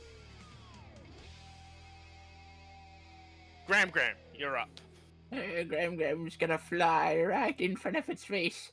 Strum the guitars! and on a good strum, especially big one, 2 Eldritch Blasts are gonna go straight for its face. Yep. I'm on the wrong side. Here we go. 16. That misses, unfortunately. 17. That hits. Finally. 7 force damage. Yeah, as Ajora is river dancing on top of its head, you fire off your 2 Eldritch blast from your guitar. One just barely hits it. The other one just boots it on the snoot. And gives it a blood nose. Yay. That'll win end no turn. Okay, Crisp, you're up. So first thing he's gonna do is, once again activate the cannon. It's like, burn, motherfucker! That's a lower hit. Oh wow, that's awful. Ignore that. Wait, which one is this one? Ignore that 4. So it'll be an 8 damage on a DC 16.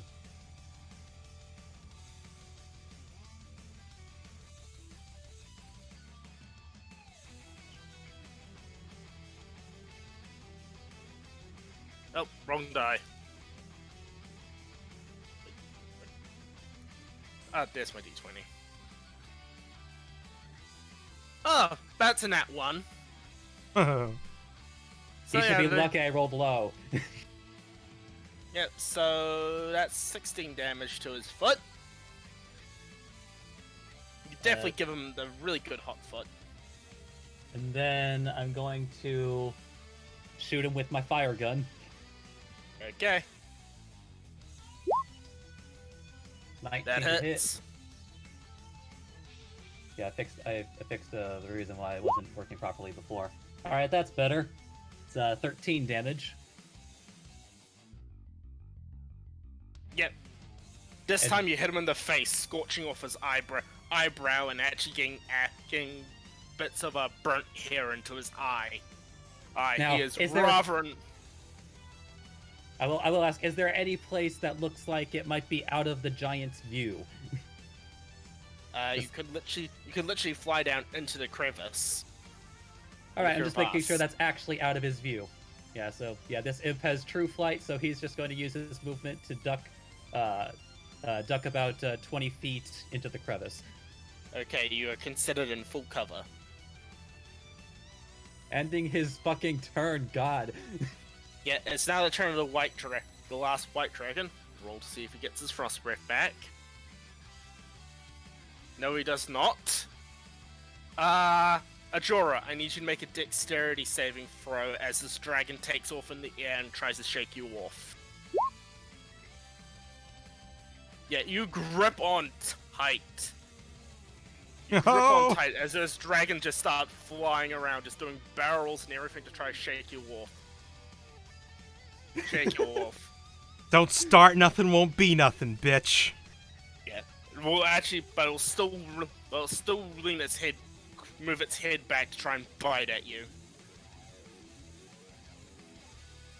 I would say that And- I'm able to dodge those. But... And that is an 11, so that misses. And that's the dragon's turn. It's now the turn of the frost giant. He doesn't like the fact that his foot got broken, so he's gonna swing his big meaty axe at Borgrog. Misses. First attack. Hits with the second. So that is 3d6. Yeah, Chris was just done tanking for the barbarian. Well, he shouldn't be lighting the frost giant on fire. Chris will do as he fucking likes.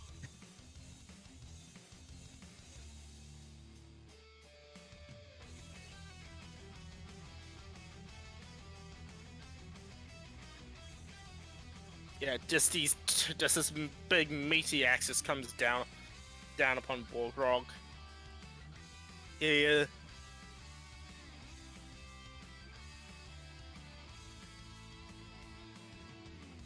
Yeah. But it's not. But it doesn't really phase him at all as Borgrog comes up swinging with his great axe, with his maul, going this time for his actual shin. That hit for 10 bludgeoning.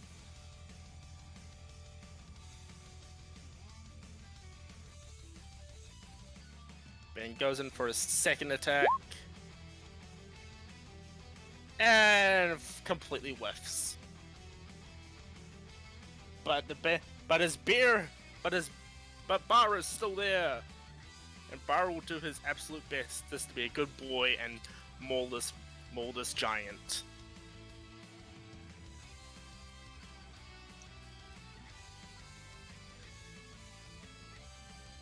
That attack hits, so yep. So Bara's gonna jump up and bite this. So, by the way, is the joke that the bear just happens to be called Bara? Yes, it is. Is the orc's name Yogi? Ah. The Yogi. Yogi Berra. Oh, Okay. My sweet summer child. The joke flew over your head. That fell completely. Okay, so here's what happens. As the giant Borgrog smashes the shin of this giant, forcing him down, leaning down enough. As Bara just comes barreling in and leaps at the giant's face, just sinking its teeth and claws deep into him, and just starts mauling and mauling. The giant is dead. Chris Ruby. from down in the crevice hears a dull thud. Okay.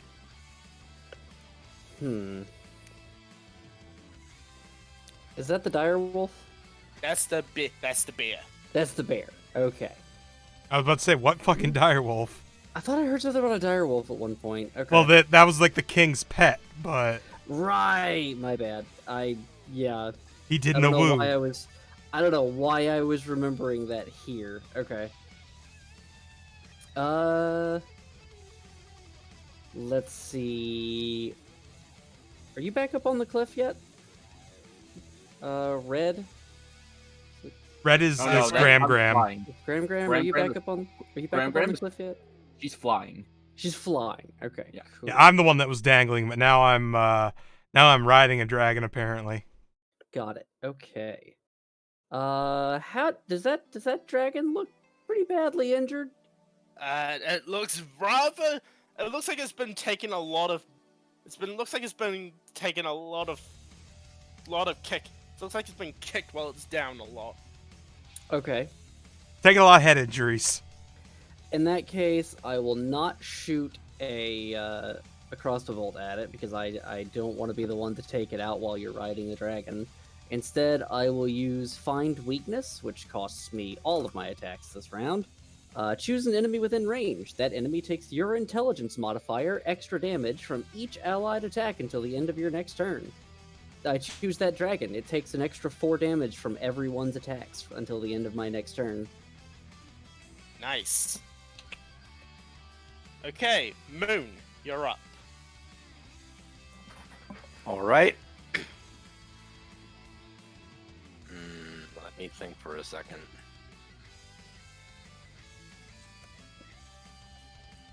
Moon is gonna move over here, and she's going to shoot the dragon with her revolver. Okay. That hits. Now, the dragon is technically distracted by a Jorah riding the dragon, so you get your sneak attack. Okay. That's again okay. So yep, that's 5d10. That's 7 plus 5d10. It's 34 total. yeah. Okay, let me describe this scene as it happens. happens. You get in position and moan. You basically pull out your revolver. Time slows down. Everything goes yellow around you. You aim up at it. An X appears right over the dragon's head. You pull the trigger, the bullet fires. It's basically a slow-mo tracking shot of the bullet flying through the air as it lines up perfectly and penetrates the dragon's skull and entering its brain, killing it instantly. Ajura, I need you to make a dexterity saving throw as this thing is coming in for a crash landing. Oh crap! Sorry. Can I instead, not that I have any doubt that I would pass it, but could I instead take a leap off of it and use slow fall to kind of tuck and roll? Yeah, if you want to leap off it, I'll allow it. Okay, I'm gonna do that because it's cooler. So I'm gonna jump off it and onto stable ground. Yeah, as this dragon just comes careening and it just smashes against this glacial formation right here. And that's the end of combat. Woo.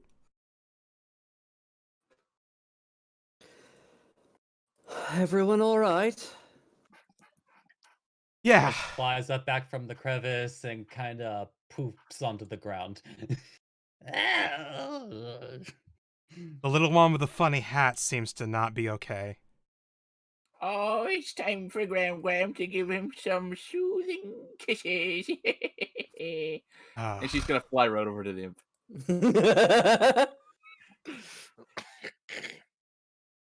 What are you doing with that beak? What are you doing with that beak? Hold on. I've got something just for you. And she leans in and then pulls away and gives him a healing potion.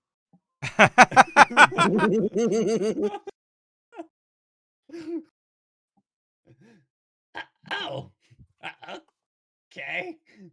It's grape flavored. In the meantime, It's like, go oh, ahead. we used to torture the mortals with the grape flavor. Drinks it. What how far across are these crevices? They're a good about 10 meter. They're a good about 10 feet, 10-foot jump. Okay. So Moon, Moon is going to get out her grappling hook, and then she's going to put a rope out. Yep. For that. Okay. You set up with your grappling hook. You set up a rope system to retrieve a Jora. I tightrope walk across it really easily. As a monk, I expect. Wait, isn't it like at level 10 you get you get unhindered movement, so you can literally like run across water and on walls? If I was fully a monk, yes. Oh right, I forgot you're a rogue as well. I'm a dual classer. Yeah. Right, maybe. All right. Let's rejoin the others. Using the same idea, you use the rope to throw across, and everybody gets back onto the same ground. Jorah, as you're last across the rope, could you please roll me a perception check? Sure. Percepzione. Although I Not- will say for not the that game's good. benefit that I have a 20 in passive perception. You have 20 in passive perception. Okay. Never mind that perception check. Crisp, as you're hanging down in the crevice, you saw a tunnel opening. What actually leads into the side of the glacier. Hey, I think I saw where they came out. It kind of like points down towards the tunnel.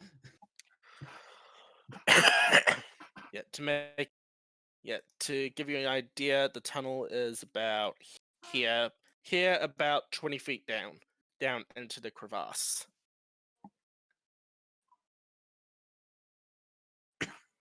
Mm-hmm.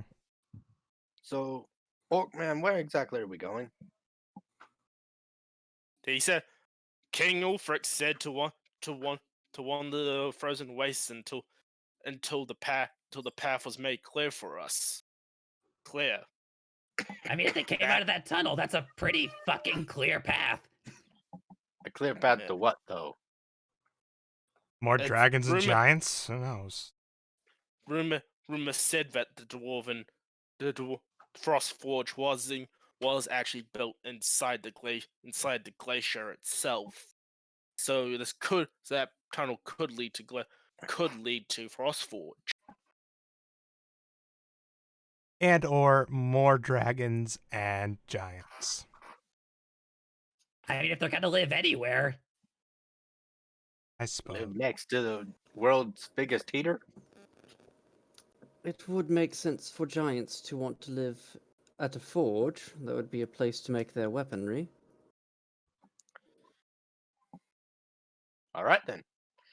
Moon is going to get out her climbing kit, and she's going to make a way for all of them to climb down. Before we start climbing into tunnels, can we just take a breather and reflect on our victory? Something? Like Would those not, exact words. Would not be against that. That's fine with me. I'm going to take got- this time to shave. Yeah, Moon got- is going to trim up her beard like it was yesterday.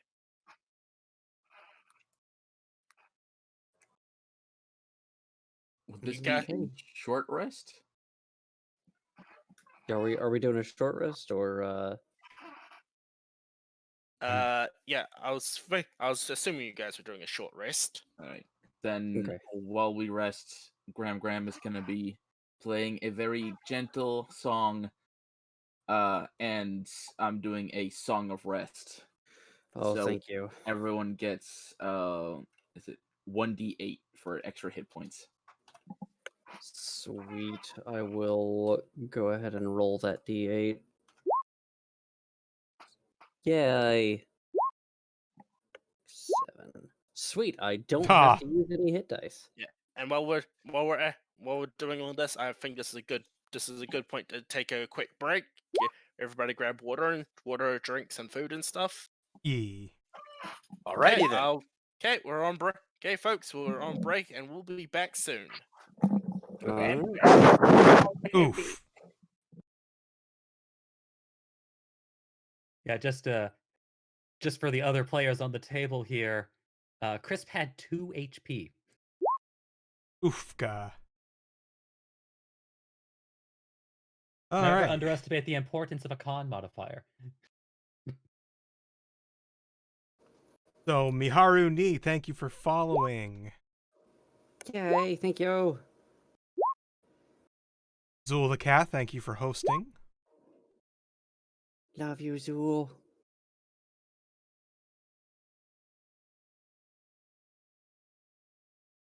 Dude.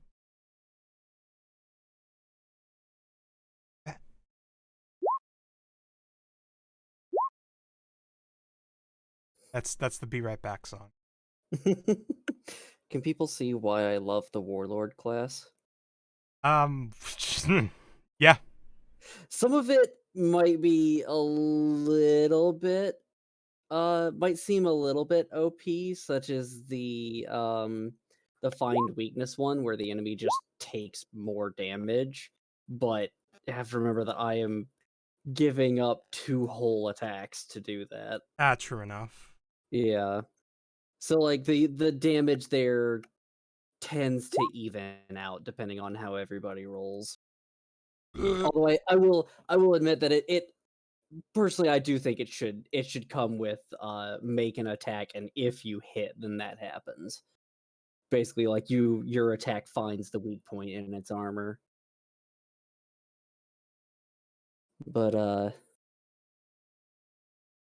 there were a few other things that I could have taken. There was one that is 3 attacks, and it's just inspiring battle. It's called Inspiring Battle Cry. and it's pretty much I give everybody temporary hit points equal to my charisma modifier, and that is not stacking. So like if I use that again, it just replaces what you currently have. But it is a way to like top people up, but that once again uses like 3 attacks in order to give you guys basically 3 hit points. Oh, how long does the bonus HP last? Temporary health. There's nothing that specifically says how long temporary health lasts. Actually, My from what I recall, Mhm. temporary hit points last until you finish a long rest. Oh, Is okay. it until okay. I always figured that it was like until the end of the battle, but that does make sense. The long rest. Well, good thing we only used a short rest then. Haha. Yep. But either way, so you'll keep those, and I believe my second wind comes back with a long or short rest. Yep, but it comes Yep. every short rest. Yep. And So so if does you action lose, surge. yes. So if you lose those hit points, I can give them right back. And key points too. Mm-hmm. I mean, if we're It'll- really up shit creek, I could possibly give temporary hit points. But Thinking about if it, we're really up shit creek, I'm just thinking because like my character rolled kind of shit for her HP. Uznar, or sorry, Dragon in this case. Yeah, addressing by his character name is not here. Yeah. Hey, Uznar, you there? No. Yeah, I'm here. Shush, Forrest. You know that. Shush, Forrest. I'm trying to read you my fan fiction. I don't understand what you are reading me. what is a fan fiction? But I will say, as an addendum, as a bit of balance, I do think the Mark Foe ability that I have, where the target has disadvantage on attacks that don't include me, probably should have that be one target at a time. So basically, like I could have that on one thing at a time in the battle, just for the sake of balance. Yeah. Hello, I I'm would back. say- It's like I'd say that Sure. as well. Yeah. Ark's tender love. I wonder what this one's about. It's about Arkskins, so I think it's an epic. But You shouldn't, with the man. You shouldn't go, man. You shouldn't go into Avney's personal book collection without asking her. Him. them, They. I will say it is. I feel like the fighting style that I chose may not have been the smartest. I chose protection, so when an ally is attacked within 5 feet of me, I can use my reaction to impose disadvantage as long as I have a shield. With Mark Foe, that's kind of superfluous. Also, I kind of made that combat a bit tricky by me separating everybody up. Oh yeah. Oh, that There- was great. There are quite a few spells that are like, should I use it now or would it be a waste or maybe it won't help?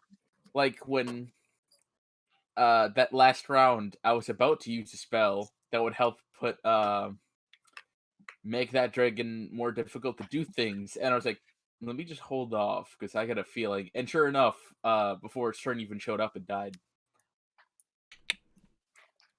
Yeah, because I have weird luck. Yeah. Look, look, rogues. They are the glasses. They are the glass of glass cannons.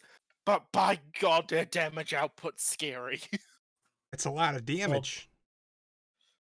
Well, like what, 3 or 4 abilities that to make it harder to hit them, or harder Yeah. to pin them down. It's just like, it's like cunning action. Fuck you, I can hide when I want. Uncanny dodge. Fuck you, your damage is nothing. And if necessary, I can in the heat of combat, I can even give you your hide. You don't even have to use the uncanny dodge. I can just give you as Right. a reaction your hide. I forgot that I drew all this shit. How did you forget all of that? You spent so long doodling all of it. Okay, can someone actually just, screen cap that so we can just post it on the Discord? Please, yes, this must be immortalized. Okay, I'll get the snipping tool out and The internet is forever. Uh, anyway,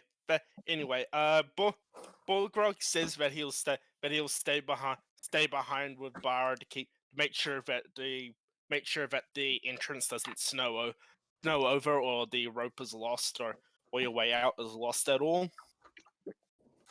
Because he was just asked to give you guys guide across the ice. He wasn't asked to go into the spooky dungeon with you. Understandable. And a good plan. eh. You guys proceed to head into the ice. Basically, thanks to the snowshoes, you guys don't have any problem walking inside the ice. But it is very eerie going through here.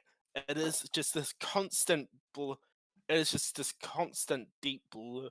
The constant deep blue of frozen water all around you, and the tunnels just snake and wide. They're definitely big enough to hold giants and dragons in, and it's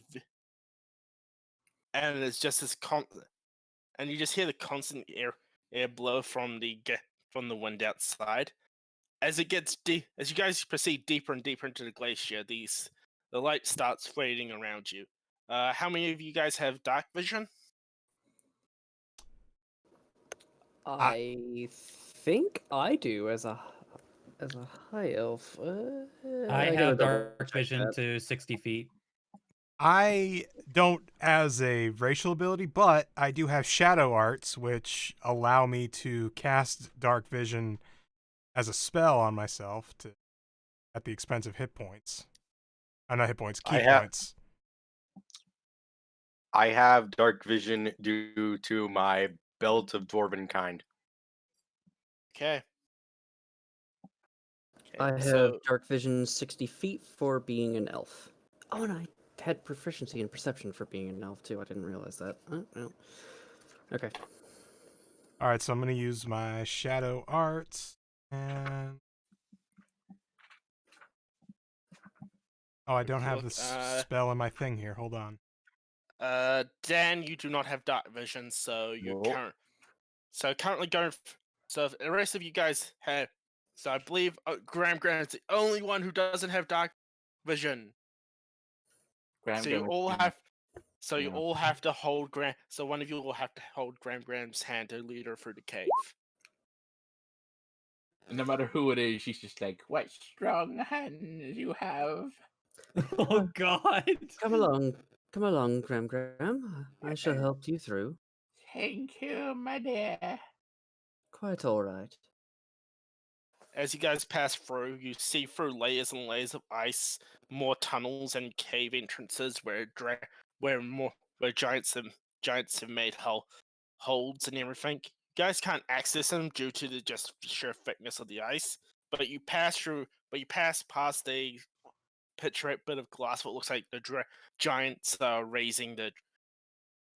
using this bit, using a cave as a nursery for wormlings. Dragons, but eventually you guys, the ice turns to stone as you walk through an entranceway into Frost Forge. The interior, most of it has been frozen, is encased in a thin sheen of cold and ice. But there's no doubt from the stone architecture around you. Proceeding through the dwarven hallways, you start searching for the main forge until you reach a grand hall. The hall is lined with lined with artwork of both silver and gold. The riches displayed in here are beyond description. The prime ingenuity of the dwarf is being shown off. And at the end of this great hall is sleeping a adult white dragon. Oh boy. But standing next to her, petting it, standing next to this adult white dragon is a lady dressed in this brilliant ice blue dress. Her long icy white hair extends down from a tightly wrapped bun around her head. Her eyes are this piercing blue, as it looks like connecting to her fur coat is the pattern of a snowflake when you look at a snowflake zoomed in, with a crown of snowflakes surrounding her head. Fucking Elsa. Sorry. I am glad I wasn't the only one that was sitting here thinking, "Great, we get to kill Elsa today." And she just Ruby. just quietly hums to herself. Yes. Ah. Ruby, I need you to roll me a history check with advantage. Okay, you got it. 21. That is Alphacia, the archfey of the Winter Court, also known as the Lady of Giants and Snow.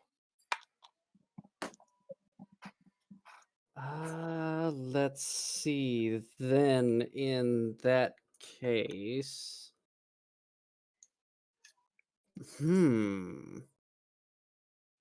considering Ruby's goal, what would she do in this situation?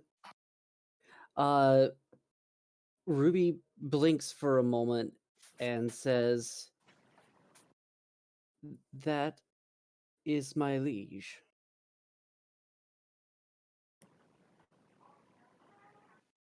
Oh. Hey, what?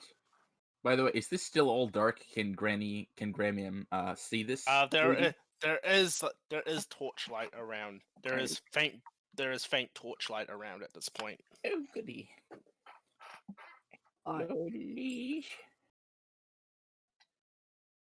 In the convergence, the city of the Winter Court was lost, and I have made it my goal to bring it back, to liberate it. She is the ruler of the Winter Court. Then maybe we can do both at the same time? Odds are, we just killed 3 of her servants. She is also known as the Lord of Giants. In our defense, it was in our. That does not mean as much to the Fae as you may think it does. Well, I didn't kill anyone, so I think I'm free of that. You may actually get away with that one. Technically, I didn't either. I just kicked its head to a pulp. Mm. By the way, I will actually show you guys the artwork. The artwork that is of this creature will be showing up in journal. Just don't look at any of the abilities. Okay. Oh boy. Ooh. She's pretty. It is Elsa. I'm more saying it's Elsa's pissed off grandma. Yeah. Oh shit, I meant to keep that up. I exited. Yeah. Let me bring it back up. Tomaphos folk.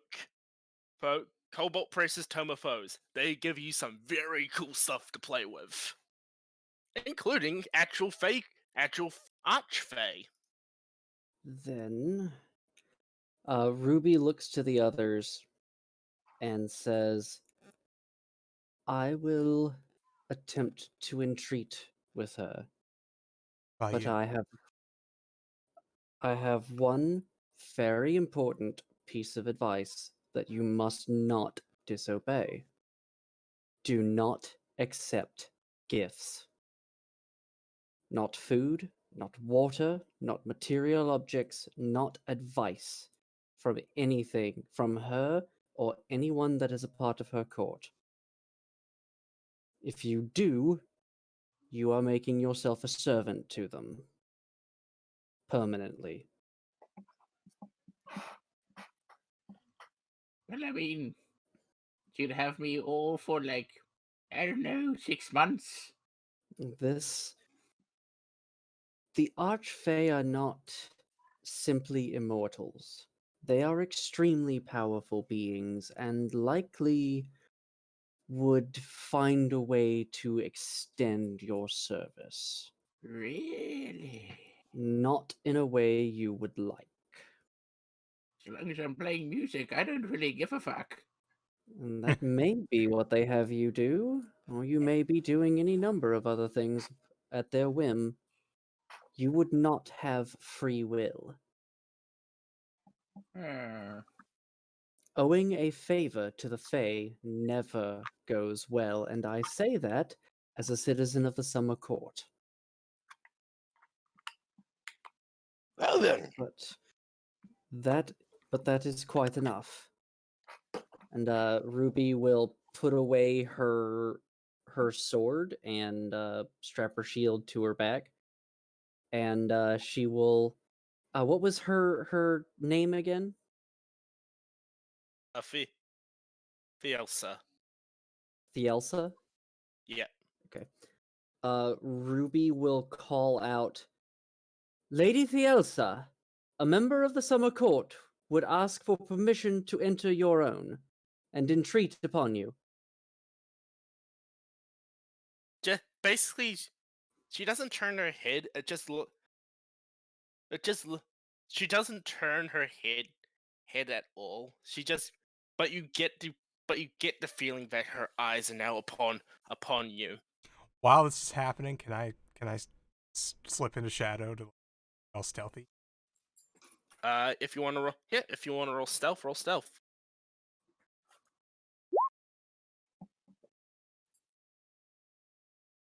Shit. Okay, 18. Approach Ruby of the Summer Court. Thank you, milady. And Ruby will march forward into the center of the room, and she will get down on one knee before Thielsa. Tell me, child of the Summer Court, what has brought you to the seat of the winter? A great many things, milady.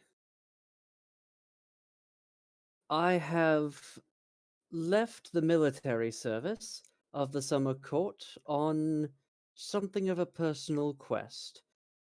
That is to free and liberate the city of the Winter Court. To bring it, with permission from the Archfey of the Winter Court, of course, to bring it back to its former glory. To that end, I have been attempting to train soldiers as a company under my command. Part of gathering and training those soldiers requires funds, though.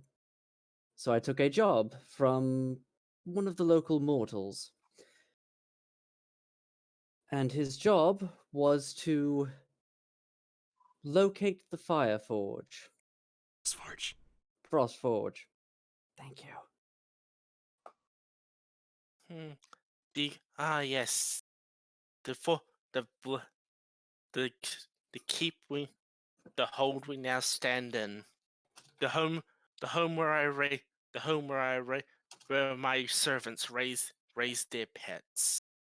The play the place they have robbed from the foul dwarven ilk. A mortal wishes to reclaim this place. It would seem that way, and it is only my own failing that I did not know that your liege had claimed it for their own. All all that reigns underneath my snow and ice is mine. This so-called king, this so-called mortal that you serve is nothing but a usurper. Is he aware of your presence, milady? Oh, that foolish man knows of my presence well, and presence well. The one-eyed god, the one-eyed god that he serves has let him know well and truly. In that case, my contractor has lied to me, and his contract is void. Hmm. I see. So you pledged your sword to me.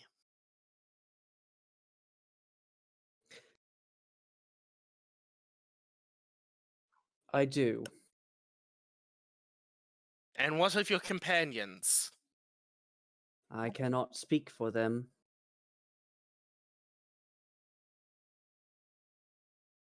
If you will allow them to come forward and speak for themselves, however. Those those who have followed Ru- Ruby of the Ruby of the Ice, step forward.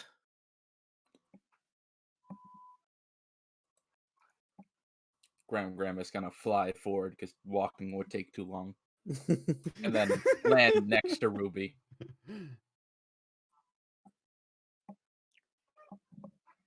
Moon is gonna walk forward. Chris was gonna fly over, but then sit on Moon's head. Ajora, seeing that everybody else is making themselves known, drops her stealthiness and also walks. Yeah, as you immediately step out of the shadow, you shadow the Fielsa is actually already had her eyes on you before you stepped out of the shadows. Her passive perception was a 20. Okay. So the four of you, do you pledge your sword do you pledge your swords to me to me to the court of the winter fae? Miss, if I may, I'm an elderly lady. I don't have a sword myself. I've got me music. I don't expect to live much longer than 6 months, which is why I've come to have more adventures as much as I can handle. But if there's a chance I could play my music for a wondrous lady such as yourself, well, I'll call that a good life. I doubt you'll have me for long, but if I can play my music, lift your spirits, well, damn it, I'll pledge myself to you. The court always. I always do find musician. I always find music a bit drab, but I can see where where where in the art lies. I will I would be appreciative to take a new bard into my court. Oh, trust me, dearie. You won't regret it. I'm not just a guitar player. And she goes into her purse and she pulls out a death whistle in the shape of a falcon head and pulls out a cowbell. Now these may not look like much, but when used correctly, they can really add to the music in ways you may not expect. I sure hope to surprise you some, milady.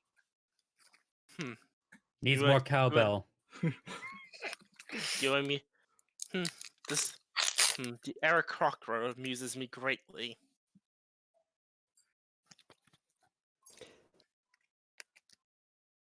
I do not know the minds of my other companions, but as they are thinking of what they wish to do, milady, may I ask about this one-eyed god that the mortal follows? Oh, Demo. Oh yes, though he is the god is a trickster. He is he lies to his people. He lies to everyone. But do not be fooled by him, for he is the he is the one for he is the god that he is a god that knows all. His wisdom is his knowledge and wisdom is boundless. But and all he does is wander the world. He only allows one follower of him at a time, and only reveals himself to the rest of the world when their times are needed. He's known as the one-eyed god, for he only has one eye. But he is surrounded by many. Ravens are his spies. Wolves are his warriors. He carries with him a great spear of black and gold. He will come to you either as the greatest figure you have ever seen, or an old man looking for succor. He is known as Odin, and he is this world's god of war. So then, this mortal is his current follower, He is his own. Yes, and he makes war upon the Winter Court, the rightful rulers. indeed he does.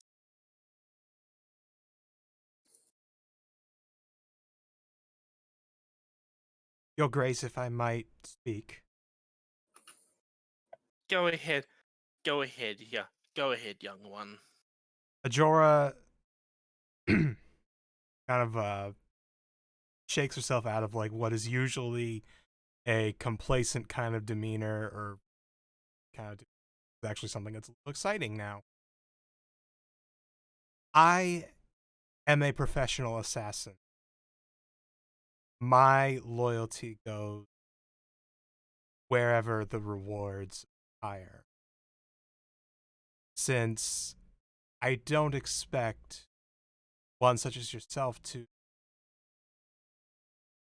say, lower yourself to mortal currency, I would instead ask my companion here, Ruby.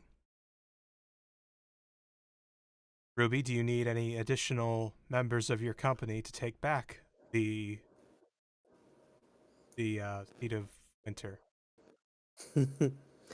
I can always use experienced fighters. Then I shall follow Ruby then.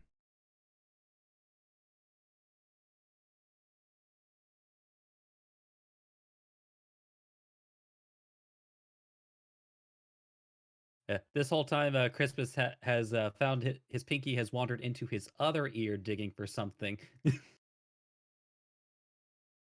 and like realizing like how heavy the conversation is. Like, "Uh, yeah, I already got a boss, but I don't need much of an excuse to shoot shit up. So, got Ah, something to shoot, I'll shoot it." oh demons are so easy. So alliances always lie. Are so easy to predict. Their their hearts lie. Hearts lie full of darkness and greed. And I will show show you demons such sights that will be burned forever into your soul. Forever is a long time. Might say it's the longest. God damn it! I knew it as soon as I said that. For the longest time.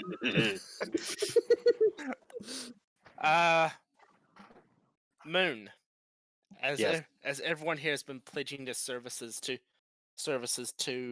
the fe- to the fe- to Faelsa, what do you do? Moon is looking a little freaked out right now. Uh, and she just kind of looks at the queen. Like, can I go, ma'am?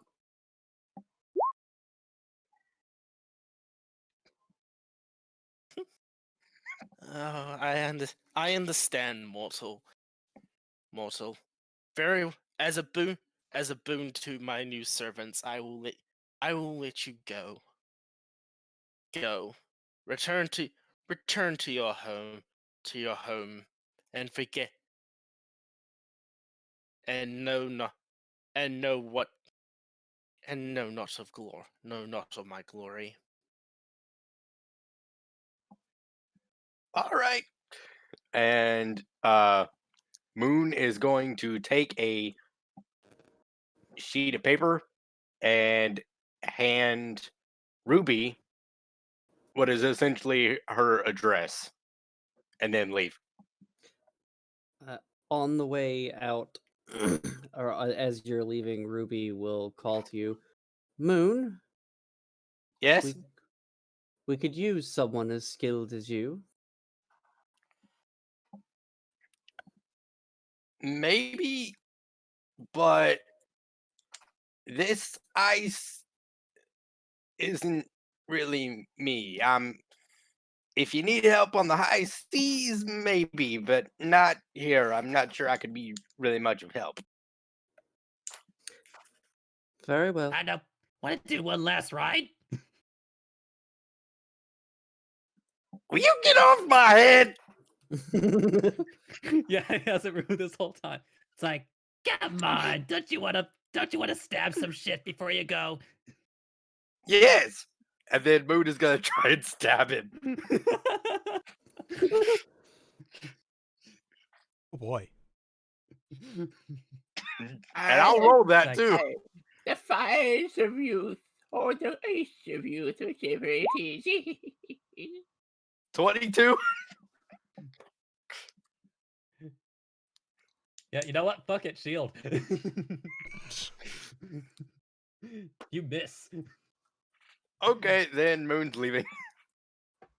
As you leave, Moon. Yep. There, 4 new warriors to my fold, and we shall wreak such havoc upon the mortals who up there oppose me. And that is where we're going to end this one shot. Da, da, da, da. Congratulations, you Yeah. guys! You guys have literally made my life a lot harder in my actual D&D game, because now I have to factor in all these characters that you guys have made as now bad guys. Grandcam's gonna be a villain? Yes. So that it should be pointed out that with Ruby, even though she has pledged to the Archfey of the Winter Court, she's still not going to take an order or a job that would require her to kill innocent people. Fair enough. A Fair Jorah enough. might if the price is high enough. Yeah.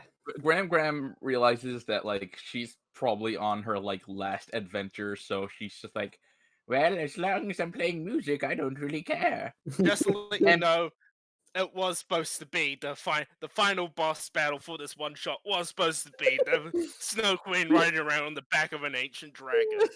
But you guys decided to go. You know what? Let's just join the. You know what? Let's just join the bad guys. and all Oh man, all the it's- spells I had saved, I had never used because I was figuring I'm gonna need them for a boss battle. I'm gonna tell you, Lord Bards, which is why I had Eldritch Blast. nice. Some of the other spells I picked, But I'm gonna tell you, yeah. But no. D, you have gotten your revenge. You have ruined my plans and made my life 20 times harder. Yes. I'm hoping you all had fun today. Yeah, I we did. No. Absolutely. I had Not fun. I'm actually not really hoping that that our specific group doesn't have to deal with this one. No. Well, things are gonna happen, and also now you know, Mega, that this world does have a god of war. He just doesn't like to be bothered. Yeah, this definitely was fun. I always enjoy the throwing sleeping war god. I always enjoy throwing a DM's plans into her eye. To be honest, my character is not somebody who would tangle with an ancient white dragon or a fae, an archfey. Yeah. She'd I be like, just- "It's a bad contract. I'm out." I just love that, like, that after all of this at the very beginning, I was sitting here like, what's a city that like was lost? That's like some sort of like an elven city or something like that. You're just like, oh, the Winter Court. It's like, oh, okay, well, cool. I'm trying to retake that and serve Yeah, them. I had this plan for a week that you guys would be run. Because the reason why the Northern Waste is so fucking frozen is because the Court of the Winterfell is in the Northern Waste. So literally, I was planning to have you from the very start fight the Winter Court. And when you said, "Oh yeah, I work for the Winter Court," technically work for the Winter Court, I learned this. Okay, so this is either going in two ways for Ruby. One, she's going to betray the whole party at the end, and it's going to be a boss fight plus a player betrayal fight. Or B, she's going to somehow convince the entire party to work for the Winter Fae, which you did. So now the party works for the Winter Fae. I mean, I work for Ruby. I don't work for the Winter It really technically. doesn't take much convincing for an imp. It's Or an it's assassin. Like, dude, it's like, look, do I get to blow shit up? Yes. Okay. All right. Well, I'm going to send our viewers elsewhere. I'm going to send you to our good buddy Wodog, who is playing Jackbox. So everybody, Hey. thank you for showing up for our one shot this evening. We'll have another one next week and the week after, and probably the week after that. But have a good night and say praise Wrathbone to Wodog. Yeah. Praise Thank you, Rathbone. everybody. Bye. Bye. We love you. And there they go. Let me tell you, when that encounter